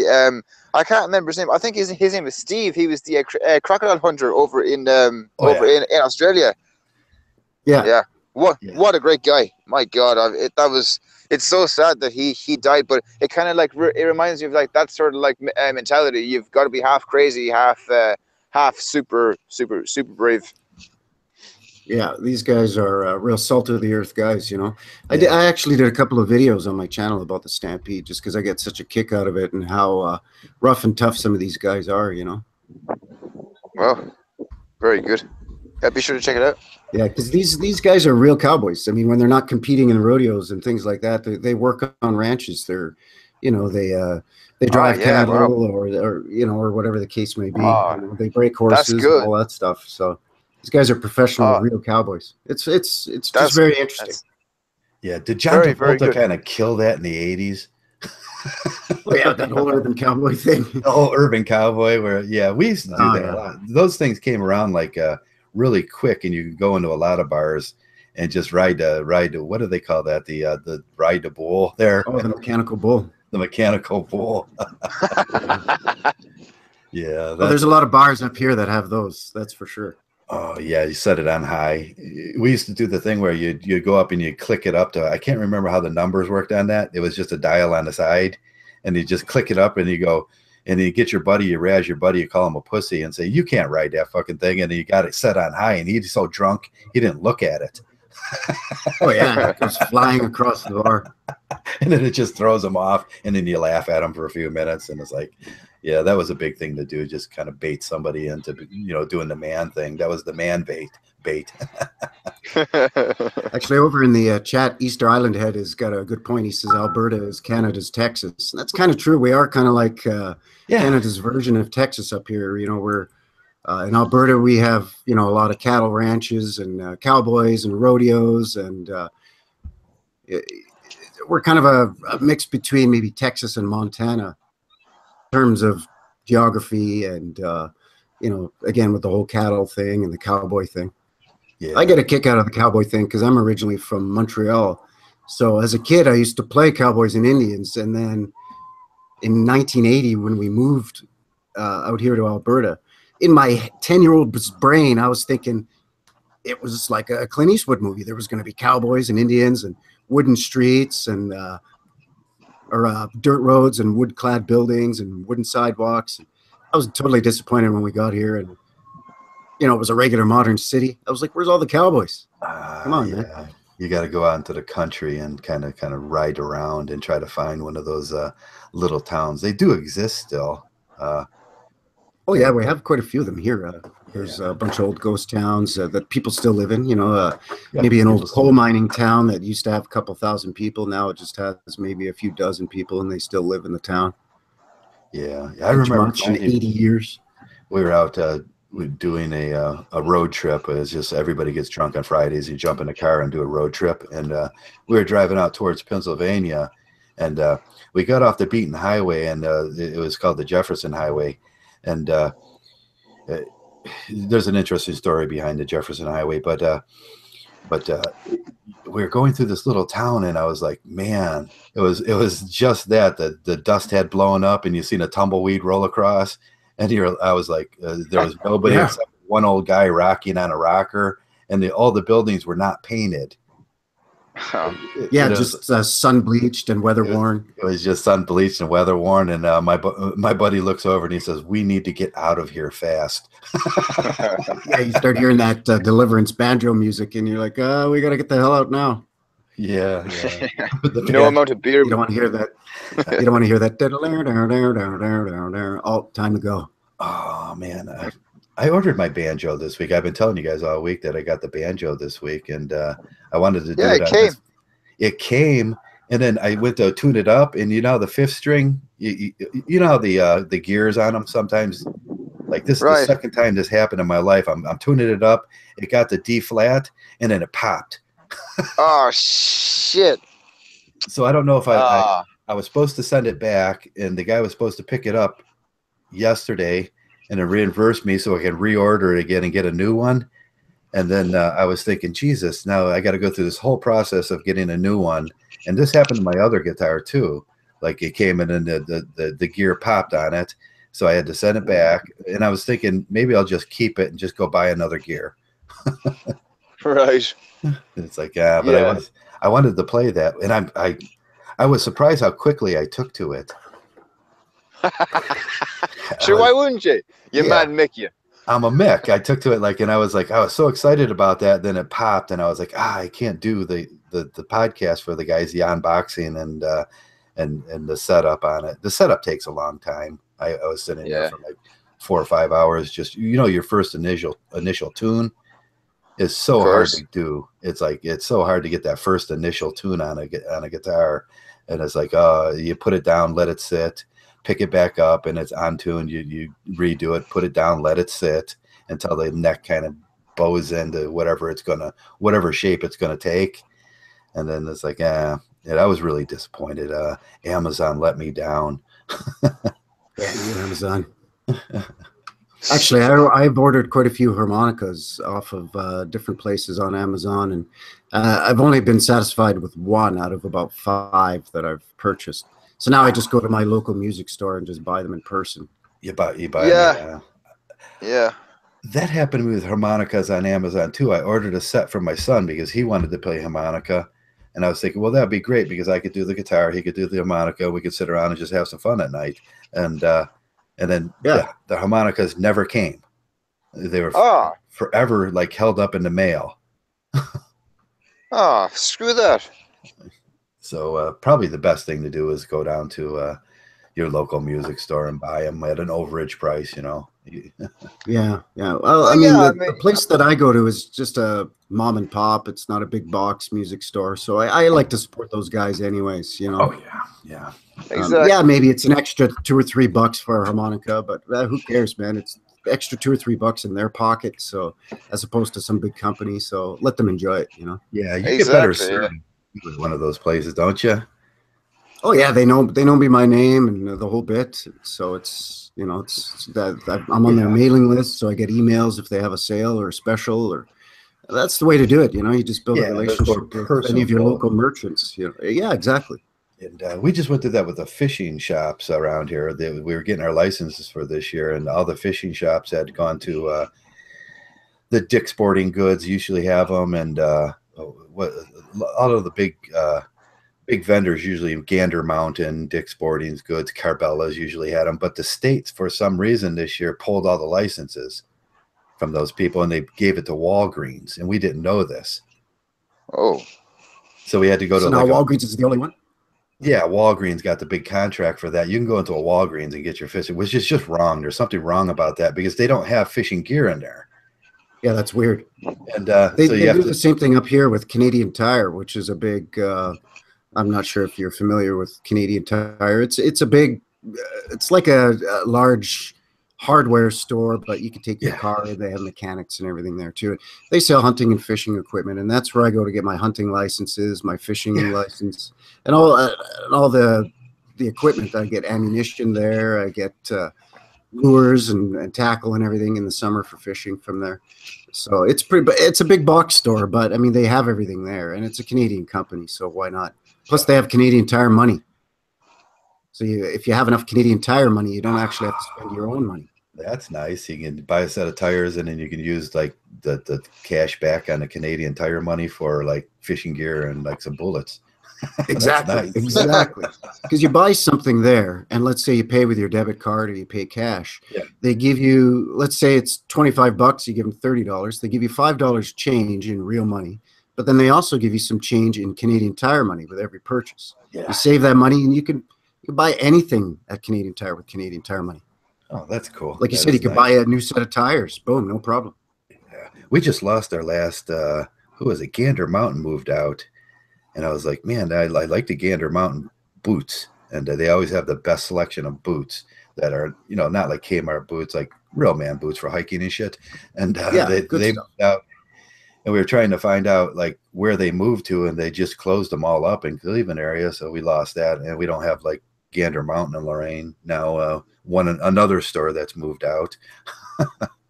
And so I end up going to this mom and pop store to get my fishing license that still retain the ability to sell a fishing license. I don't know how they did it, but you know, I think they were grandfathered in after that. But yeah, a lot of these places do that. They grandfather in, which is good. You got to keep these little guys around, you know? Yeah. And then I noticed the lady was talking to me. Her husband came out. She had salted minnows, which I always like. I use salted minnows instead of buying fresh minnows. And then that way I can put them in my freezer and always have them when I run out. And she had, she gave me 15 dozen of them. And then they were talking, and she was talking about the lures and what was the color and what was looking good to the fish this year. And she had all the information. I was like, man, I got to just come back here because I get a more personable. I'm paying a couple bucks more, but it was worth it. It was well worth it. Yeah, because you get that extra level of personal service. And Yeah. like you said, they get to know you, and they know what you like. They know what you need. You don't have to waste any time. You know, you can walk in, walk out, or you could spend the time that you normally would with the BS to actually chew the fat with these people, get to know them, and Yeah. just build a nice relationship with them. Right. Some days Yeah, you just if want to it's- go ahead.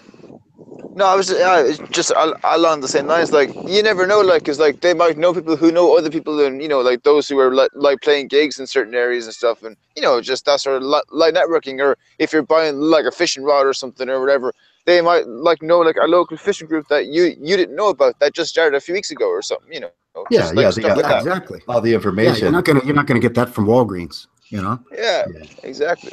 Yeah, you can't get it on the internet anymore either. I mean, you know, it's just like you got to kind of know they're in the know, and that's a great thing to have around people that are in know. Because I asked them right away, where are the fish hitting right now? Where are they coming in?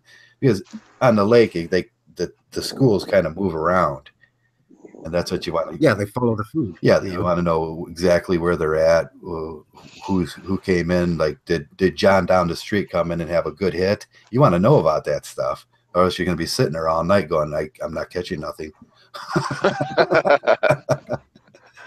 For sure. Yeah. Sometimes Right. you want to go to a store like that and just kind of hang around too and look at the stuff.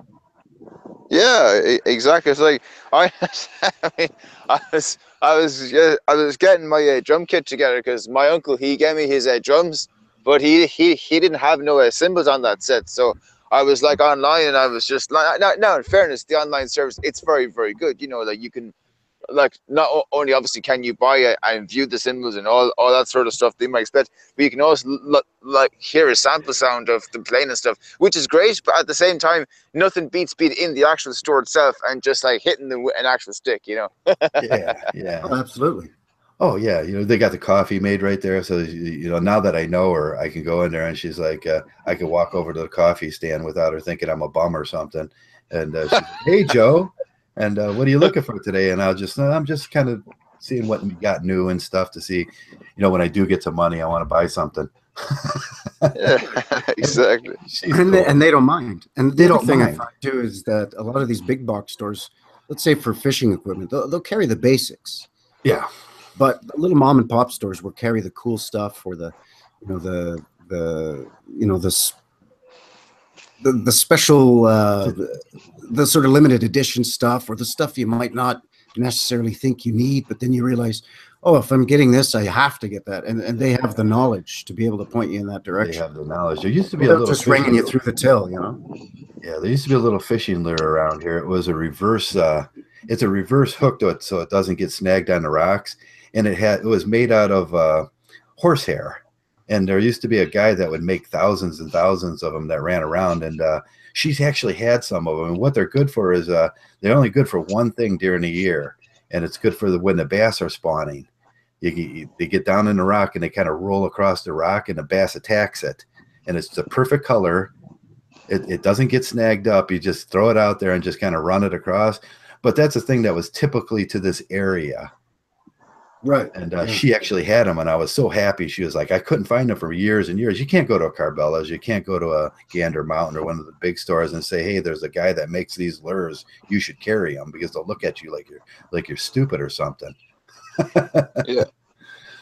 But she had them, and I was like, oh yeah. And he says, yeah, I buy them from and I knew who she bought them from. And I was going to get into that too, kind of, if I could find a decent amount of horsehair, you know, start tying them up and selling them.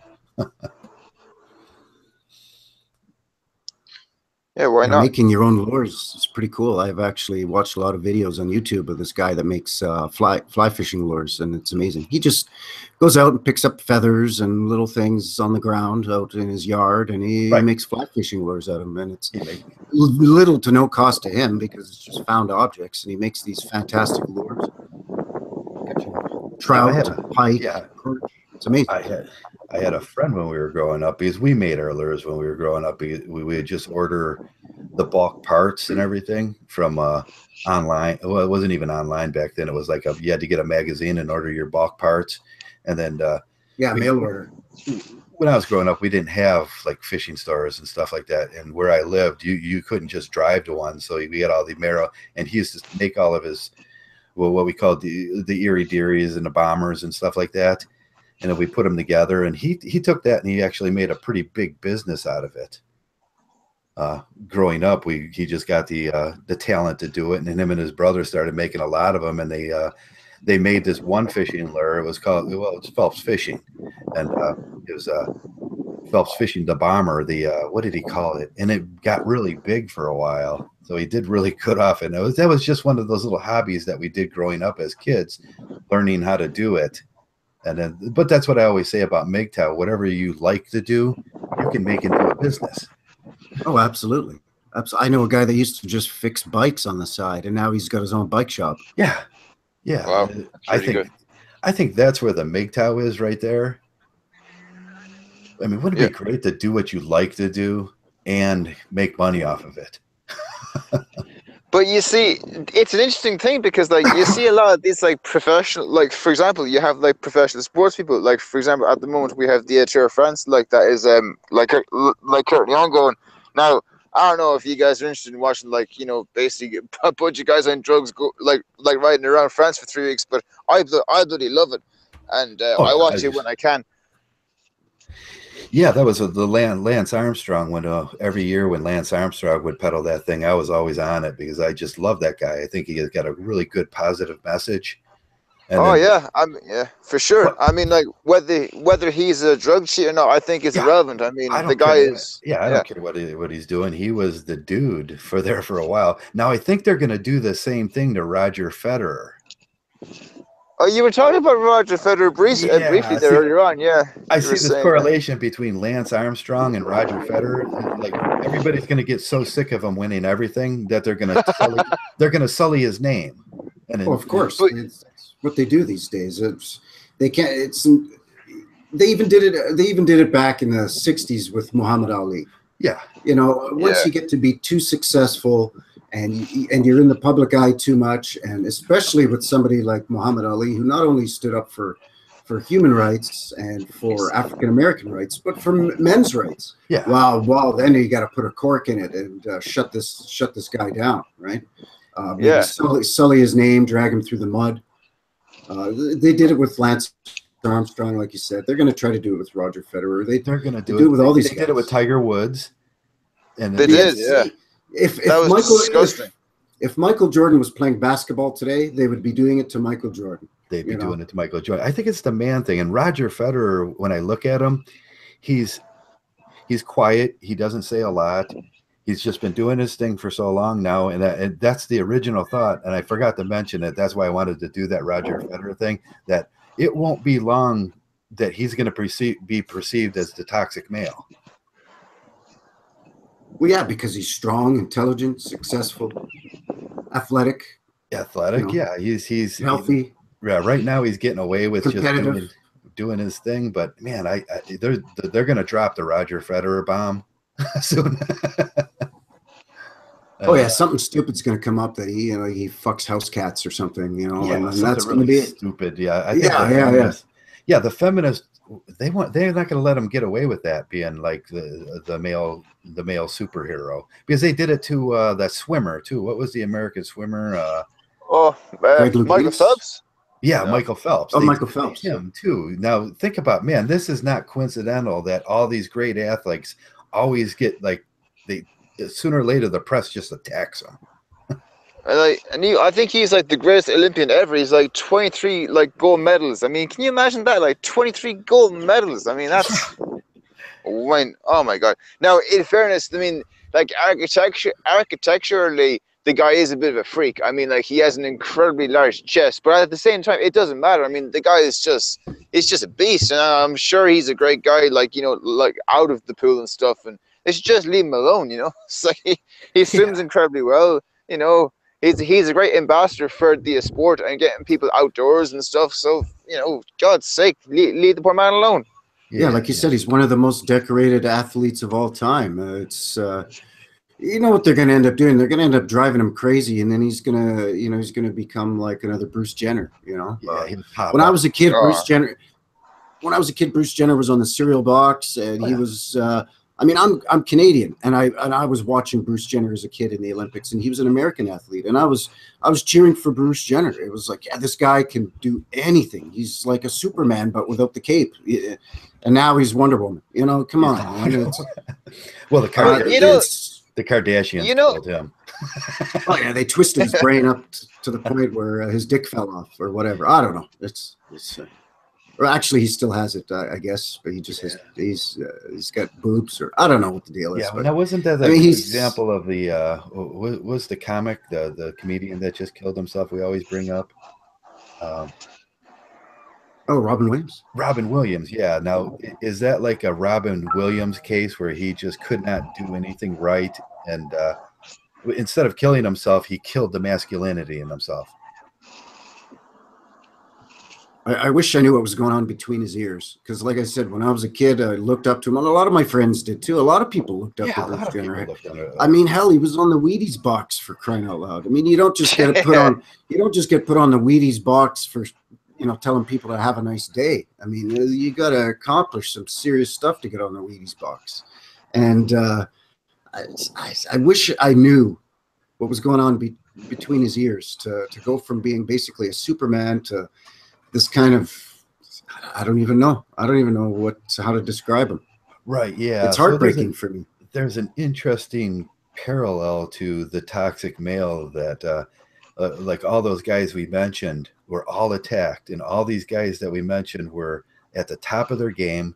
They were the He-Man male, the people they can look up, but somehow, some way, society turns on them, and they just become the image of the toxic male.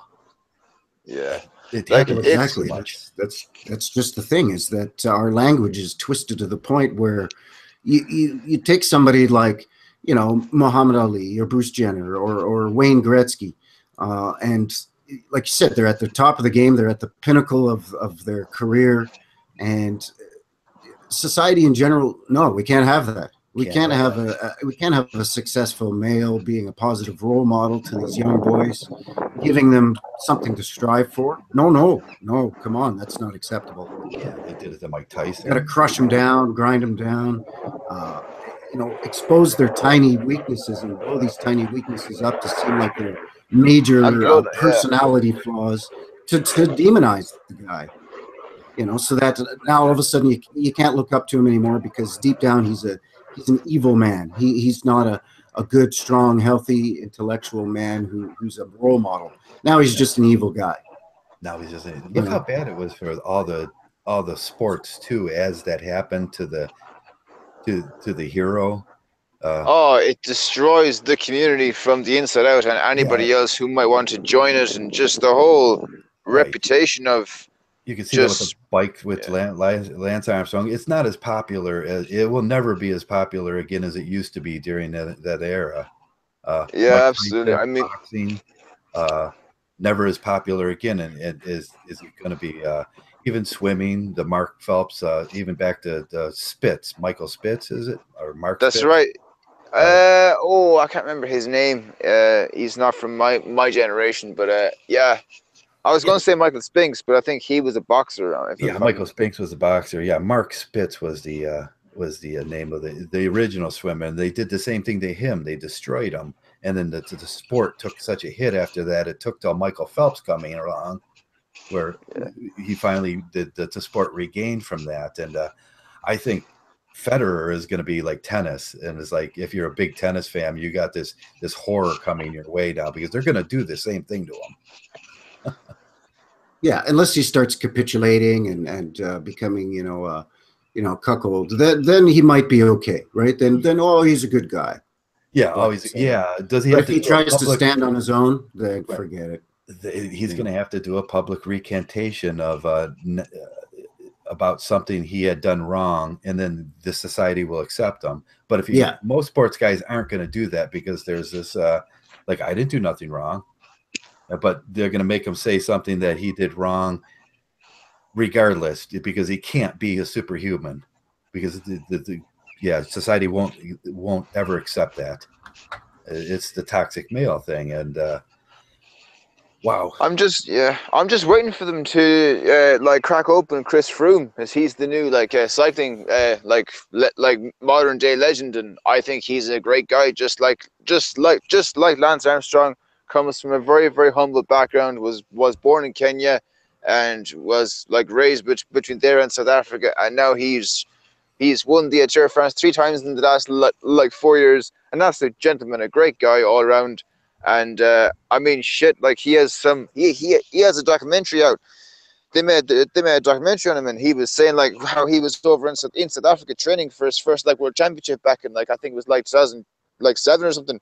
And he was on the motorway, and he was there was no hills, so the land was all flat where he lived, so he had to go on the motorways, and he used to put his hands on the brakes on a permanent basis to get that resistance into his legs to build himself up. What a remarkable story. and now he's out there kicking ass and taking names, and he's well on his way to winning his fourth Tour of France, hopefully, in a couple of weeks. So, but I'm just waiting for them, give him a couple of years, and they'll take him down too, Yeah. Well, that just goes back to this whole disposable male thing. I mean, you've got somebody who's like Lance Armstrong, who's a Superman in his sport, and well, if we tear him down and grind him up into a pulp, doesn't matter. He's disposable because another guy's just going to come along and accomplish the same things, right, or try to accomplish the same things. And when this guy comes along, well, we can grind him down too because he's disposable too. And then coming up behind him is going to be another one that we can grind down. Right. And it just goes on and on and on. Yeah. It's how long before ridiculous. They do it to Tom Brady? Yeah, that's tearing down legends, man. Why do we have to tear down these legends? They immediately did it to Peyton Manning after he retired. He was accused of he got a false accusation on a rape right after that, didn't he? Yeah, well, we see it all the time in football, basketball, hockey to some extent as well. Especially a younger athlete who signs a multi-million-dollar contract. He's 18, 19 years old. All of a sudden, he's traveling the world competing in his sport, and he's getting exposed to busloads of chicks just throwing themselves at him. And there's nobody there to say to these young guys, okay, look, you're successful now. You're in the public eye. You've got a lot of money in your wallet or in your bank now. You got to watch out for some of this shit that's going to be coming down the pike after you. There's nobody there to say that. There was a comedian who did a bit about that in terms of Tiger Woods, where it's part of his downfall was he'd come off the links and there'd be a busload of Scandinavian blondes throwing themselves on his dick, basically, and what's a guy to do? There was nobody there to say, hey, Tiger, watch out. His dad was there to show him how to play the game of golf, but his dad wasn't there to show him how to play the game of life when it comes to women and what to watch out for. Exactly. Right. Now they inhibit that. Now, one of my big examples was now in the NFL, they got 3 feminists that go over all the cases in the NFL. But you know what they don't have in the NFL and they don't have in sports and they don't have a Mgtow or a men's rights guy to get in with these guys and say, these are the horrors that can happen to you if you don't play your cards right here. Yeah, every team has got a sports trainer, like a doctor. They might have a team psychologist to help motivate the team and how to help help individuals learn how to be a team player. But yeah, there's no system in place to when this 19-year-old superstar coming out of college or high school basketball, let's say, signs his name on the dotted line for some multi-million-dollar contract. There's nobody there to prepare him. To say, right, look, these are the pitfalls that you got to watch out for. Yeah, we looked at RG3, the quarterback. Cleveland had him last year, and then he had all the accolades of being somebody great. Now he met the girl.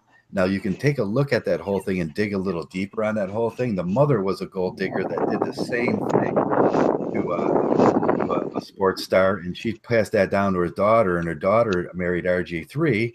And then all of a sudden, now she this week just came up again this week. She wants $35,000 a month in maintenance fees. Yeah. When she was probably, before she met him, living off of $350 a month. She lived in a house in Maple Heights that was no bigger than my house. There's no reason that she should get what she's accustomed to and what she grew up with was exactly what I do. Probably a $1,700 a month. If she was going to get anything fair, it's $1,700 a month. But sure, $35,000. And you know what's going to happen? This guy, his career is over. Now that's the average sports. The average sports guy, his marriage lasts 2 years after their contracts end. And wow!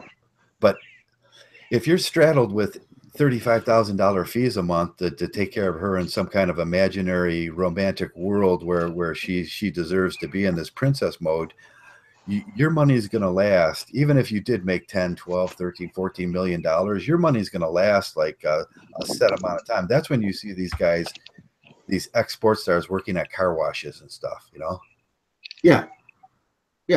Well, my dad knows a guy who was used to be a professional wrestler up here in Canada in the 70s and 80s. He was actually the heavyweight champion for a time. He was actually the heavyweight champion here in Canada. I think maybe 2 or 3 years before Bret the Hitman Hart was the heavyweight champion, and then Bret went to the WWF. But anyway, this guy ended up working as a bouncer and a bartender at a pub. He was the world heavyweight wrestling champion. Oh, like Powers, and Johnny then Powers, and then he became a friggin' bartender and a bouncer at a pub. Give me a break, man. I mean, this guy wore a, you've seen these professional wrestling belts. I mean, this guy had trophies.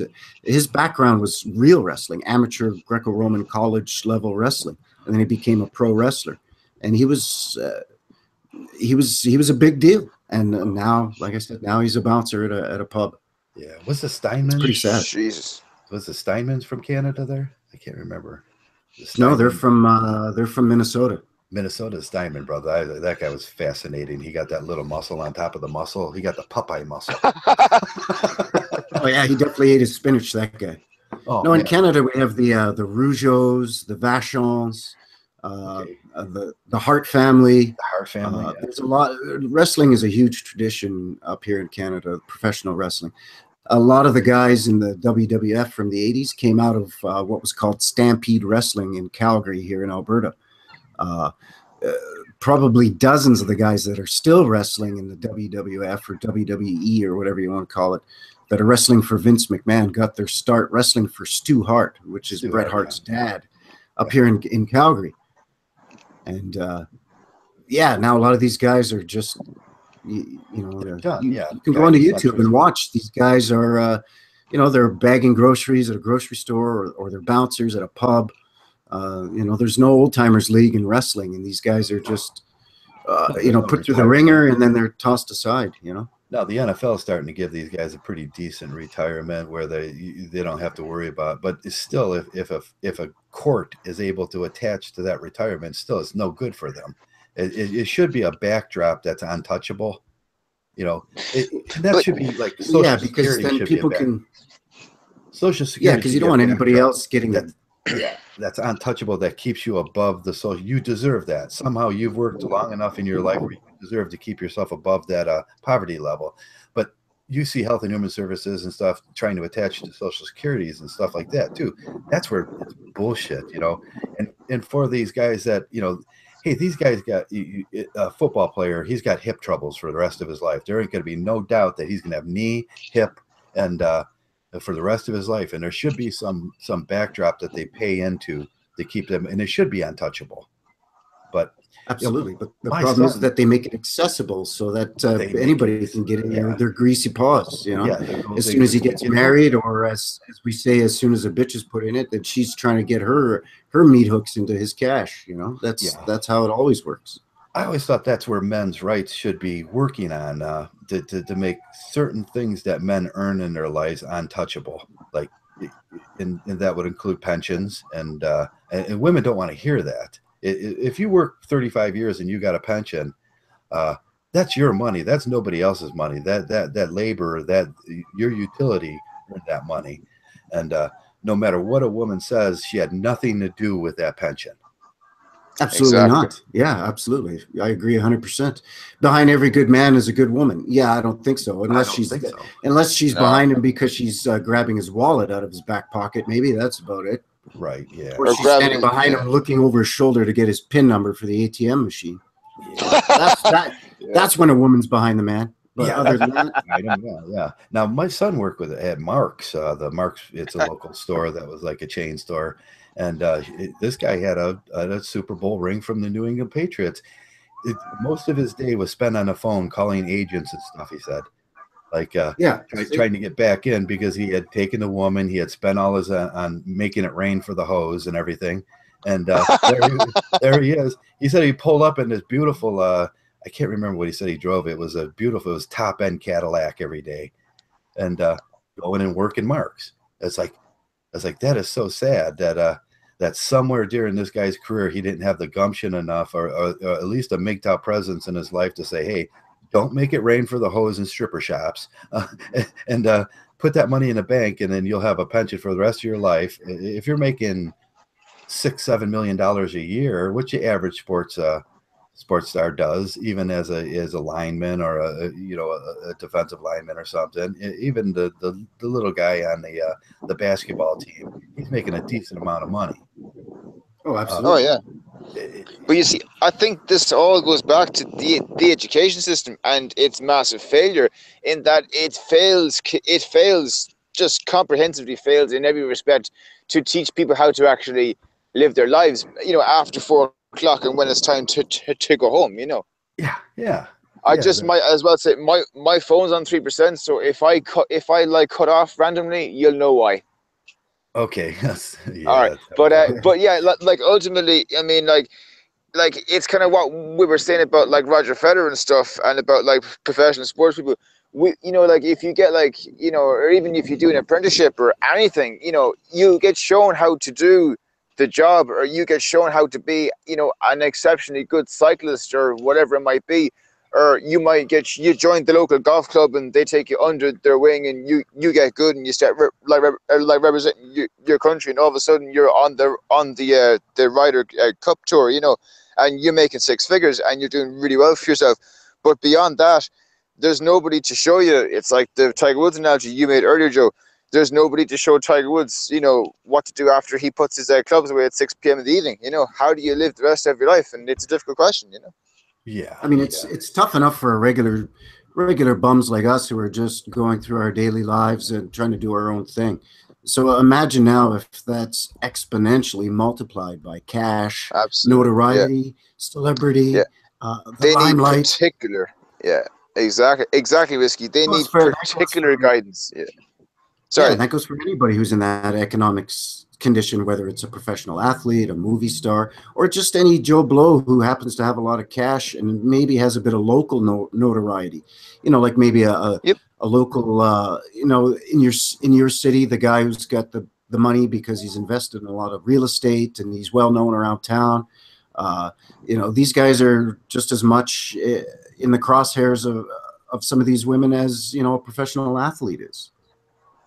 Yeah, absolutely. It's sad. There should be some kind of Mgtow presence, or at least MRA presence, with equally to the feminist presence in these sports.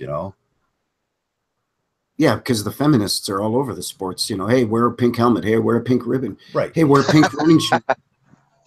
But like you said, there's no sort of Mgtow equivalent to say, yeah, no, you don't have to wear that pink helmet. You know what you need to do? Yeah. You need to go out there, support your teammates, play the best that you can play, work your hardest for the next 60 minutes or 90 minutes, drink your Gatorade, follow the playbook, and you'll win the game. There's nobody there to do that.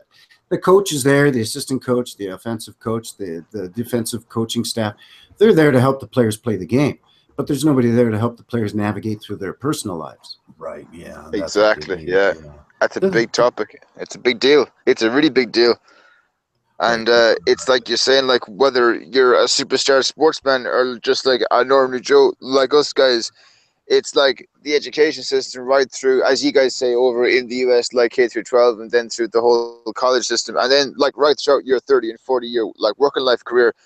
I mean, like what you do with the rest of your life is entirely up to you. And I mean, that's kind of what we're trying to focus ourselves on here is, it's just getting it down pat in relation to what exactly you want to do with your life and taking your power back. And that's what these guys need to do. These professional sports people, they need to take their own power back from their sponsorships, who have often made them as big as they are, because there's an awful lot of like obscure like sort of sports, like for example, like sailing. I mean, like, how how do you make it big in sailing? I don't know, but there's probably sponsorships and stuff. So there's like sponsorships and yeah, I'm sure there is, but it's like, those who've made you big and who've helped you, just to stop them becoming vultures, and like you say, you have some guy in the WWE who's now like packing groceries in his supermarket in his 50s. It's just disgusting, Right. Just it goes generally back to the topic today was the difference between classical logic and romantic. You got all these guys that they're stuck in this mode of romanticism and the romantical logic on this thing, and they're thinking, oh, get that girl, get that gold digger, you can get any gold digger you want. But that plays out with terrible effects to these guys. If you just had a guy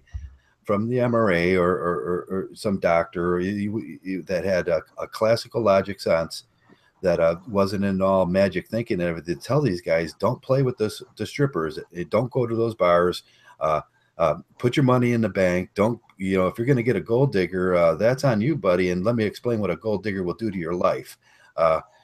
In just these common sense facts, we won't see this. J.J. Watt, you know, he came out last year with why he wasn't going to get married, and he plain out put it out there that there are too many gold diggers and he can't trust anything in his life. Well, like you said, it goes back to this whole romantic ideology and the educational system too. Like Shingles was saying, they tie together nicely because, you know, when you're a young boy in school,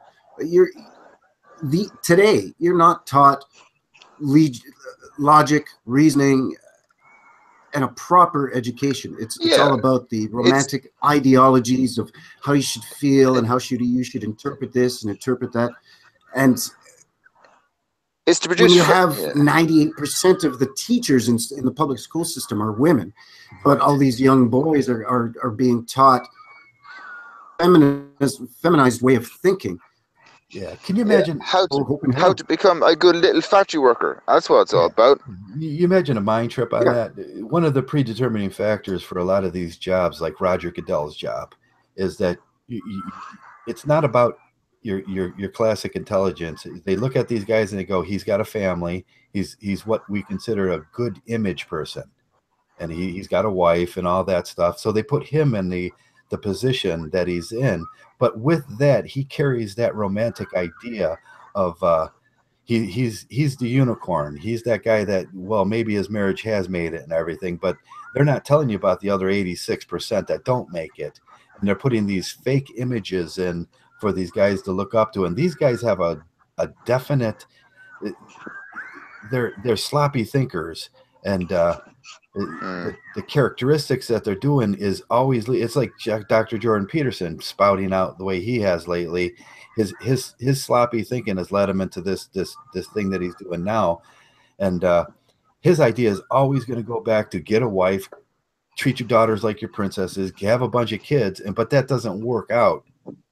There's no way that works out for sports stars, because, like I said, 89% or 90, almost 90%, 92% will have a divorce 2 years after their contracts end, and nobody's telling them that. They got these fake images of these men above them that are hired to have those certain qualities that are fake. It's the trap. It's the trap playing out, and right in front of us, and everybody's going, oh, well, yeah, that's just how we do things, and it shouldn't be that way. I mean, if you want a guy that's telling the truth, have a guy as your commissioner. Oh yeah, I got divorced right after, and she took me for everything, and then the only reason I have any money now is because the NFL gave me this job, and that should be the truth.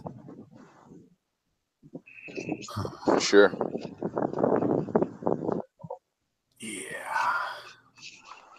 Yeah, it's just baffling how, you know, like, it's just, you're showing this prototype, you know, very early on in your life. You know, crap, is my thing gone? Oh no. Are you out? Oh, no, I'm good. But who is that? Did Whiskey leave? Did he? Oh yeah. Sometimes when Whiskey leaves, it kind of does something. He fell out, and something happened there. And all right. I know last time I had him out, when he started bouncing in back and forth, it had an impact on the rest of the cast. But okay, go on. Oh, You're okay. not dead yet. I'm on 1%, Joe. It's going to happen sooner or later. Yeah, I'm going to end up, just so the guys know, I'll probably end the podcast when Shingles runs out of electricity. Oh, I'm sorry, guys. But yeah, exactly. I'll just squeeze in a bit of relevant stuff here before I do get cut off. Yeah, I mean, like, it's just one of, you know, we're shown this prototype at an incredibly young age. You know, the man in his 30s with his like 2.4 kids and his marriage that's been going the last, like, you know, like 6.7 years. He earns X amount of year. He lives in this semi-detached 3-bedroom you know, fucking thing, and he attends this festival. He attends these many concerts X number of times a year.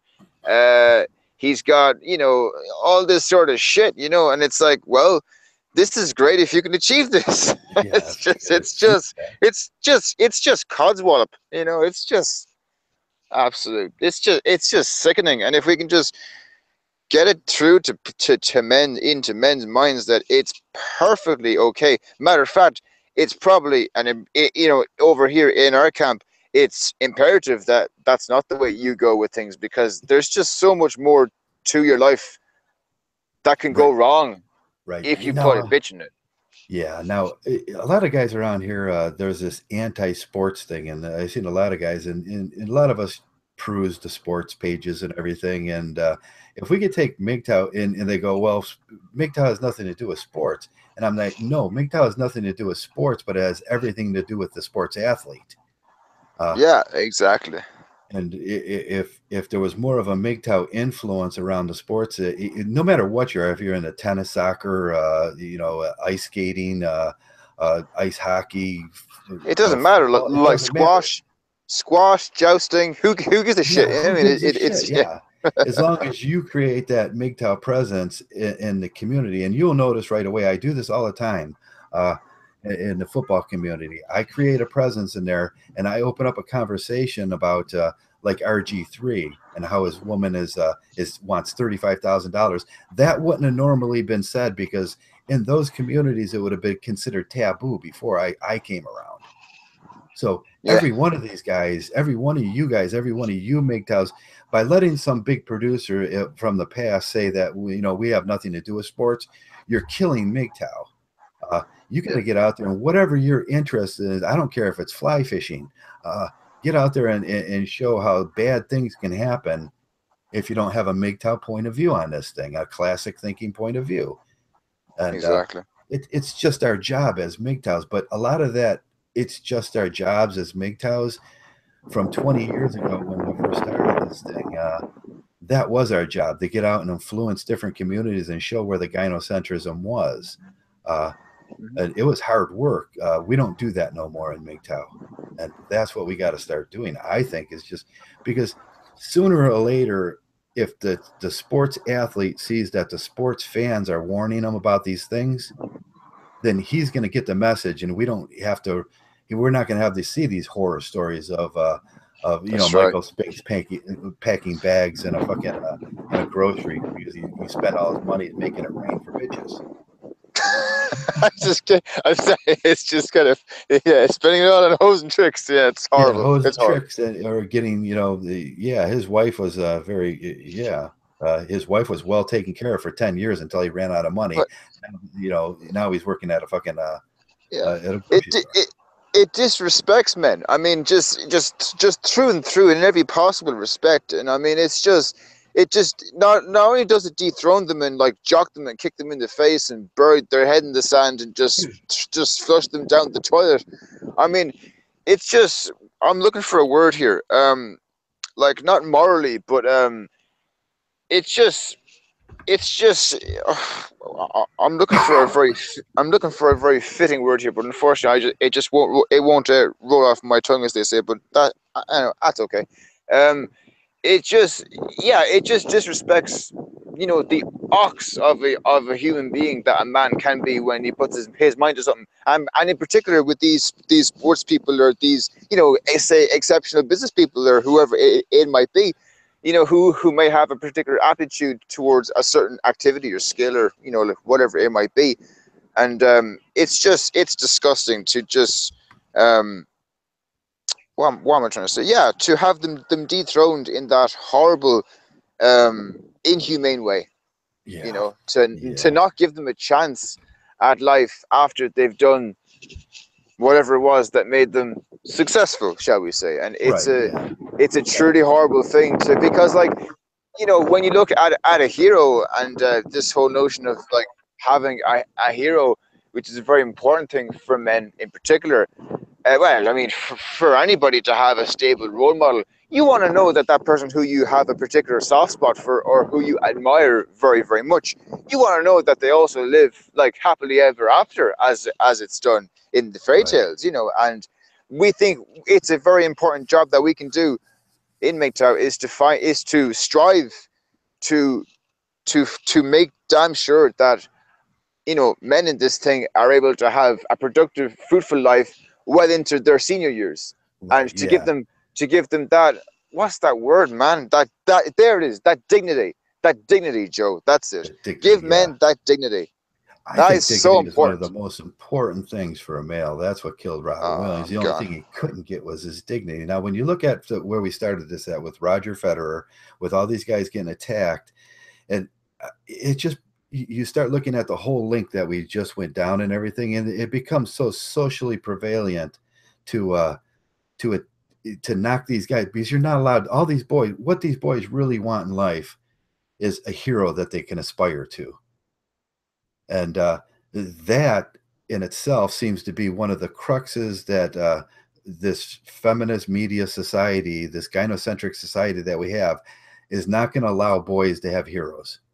And because boys will, if the hero does it right, they have something to aspire to, something to live the. But it seems like girls can, you know, it's this whole, they want girls to be strong and independent, and then at the same time they're knocking down boys' heroes, because that's not allowed. Somehow the toxic male, they consider them the toxic male. The boys are not allowed to have those, and every 5-6 years you see a new crop of them coming up, where the boys start attached to these new the new sports stars. You know, not generally the LeBron James or the Michael Jordans that are getting older, but there's a new brand of sports star coming up, but the system starts looking at them as, oh, we got to knock these guys down immediately now.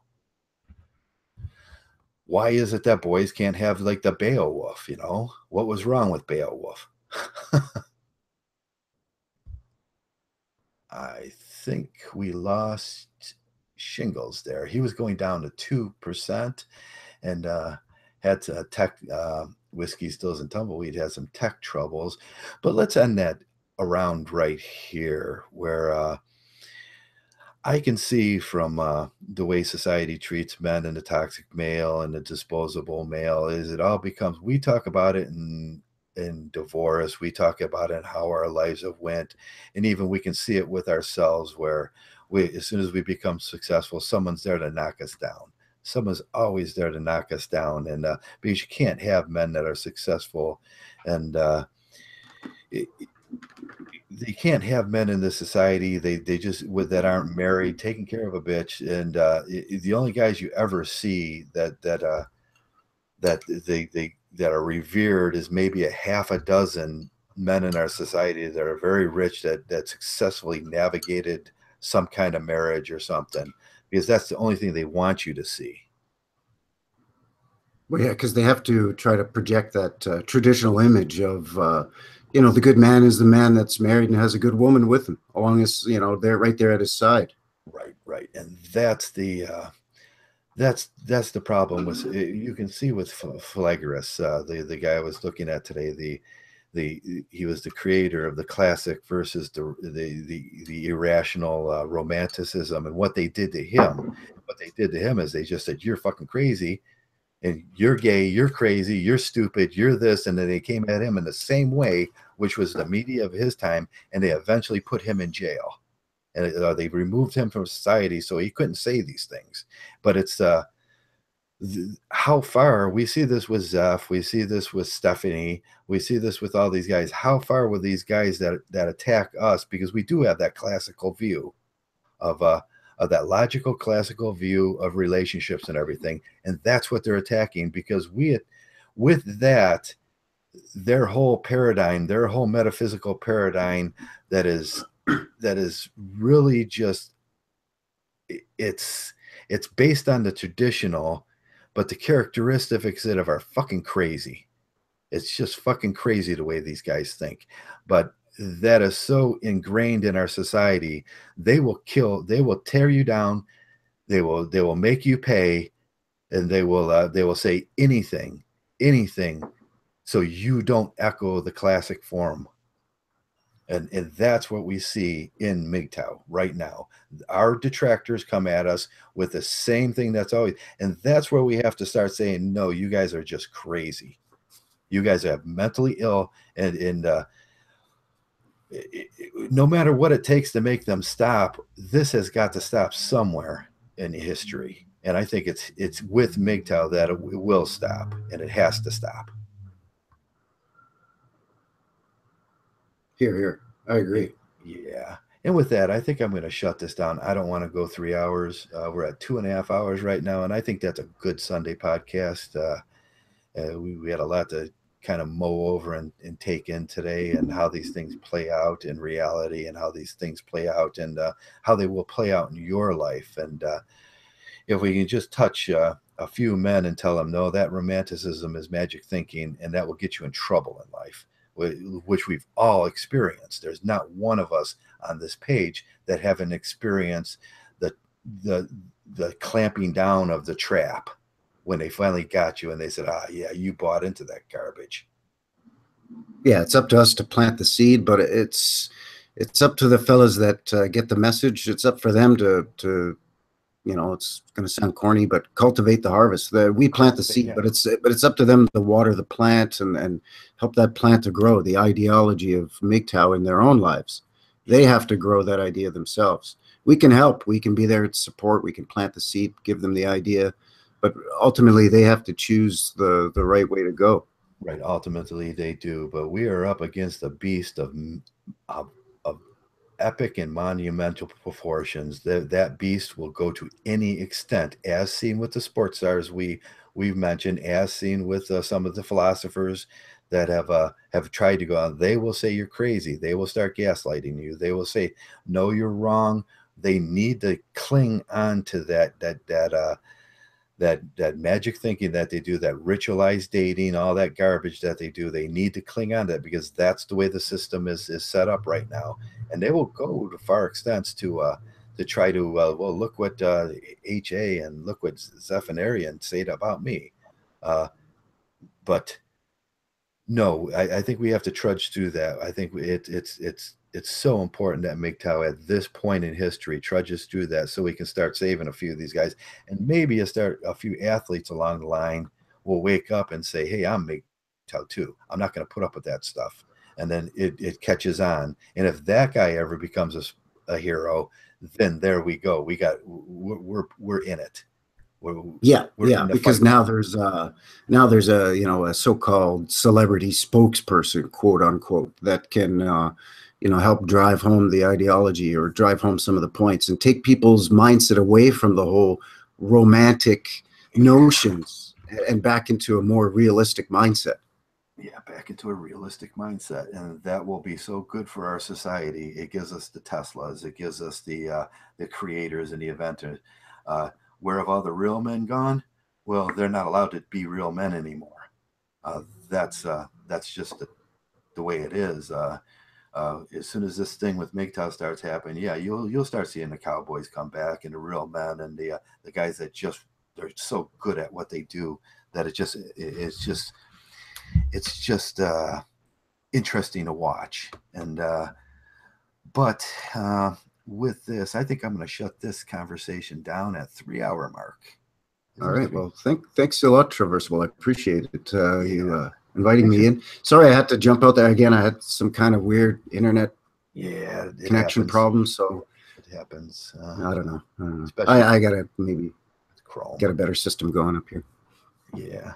So with that, thanks for coming around, Whiskey. I want to thank Shingles while he's trying to charge his phone and get back from the park now. Yeah, thanks, Shingles. Thank you. And thanks for all the guys that come in and listen and get out there and spread the Mgtow word. That's your job. Each and every one of these guys, get on some sports page, get on some traditional page, and just kind of, no matter how much they yell at you, no matter how much they say you're wrong, just spread the logic, and the logic will catch on. And then maybe someday our kids won't have to put up with this utilitarian atmosphere where you're the working slave and that's all you are. But that's a long way off. But it's up to each and every one of these guys, and I want to say thanks each and every one of you for being Mgtow.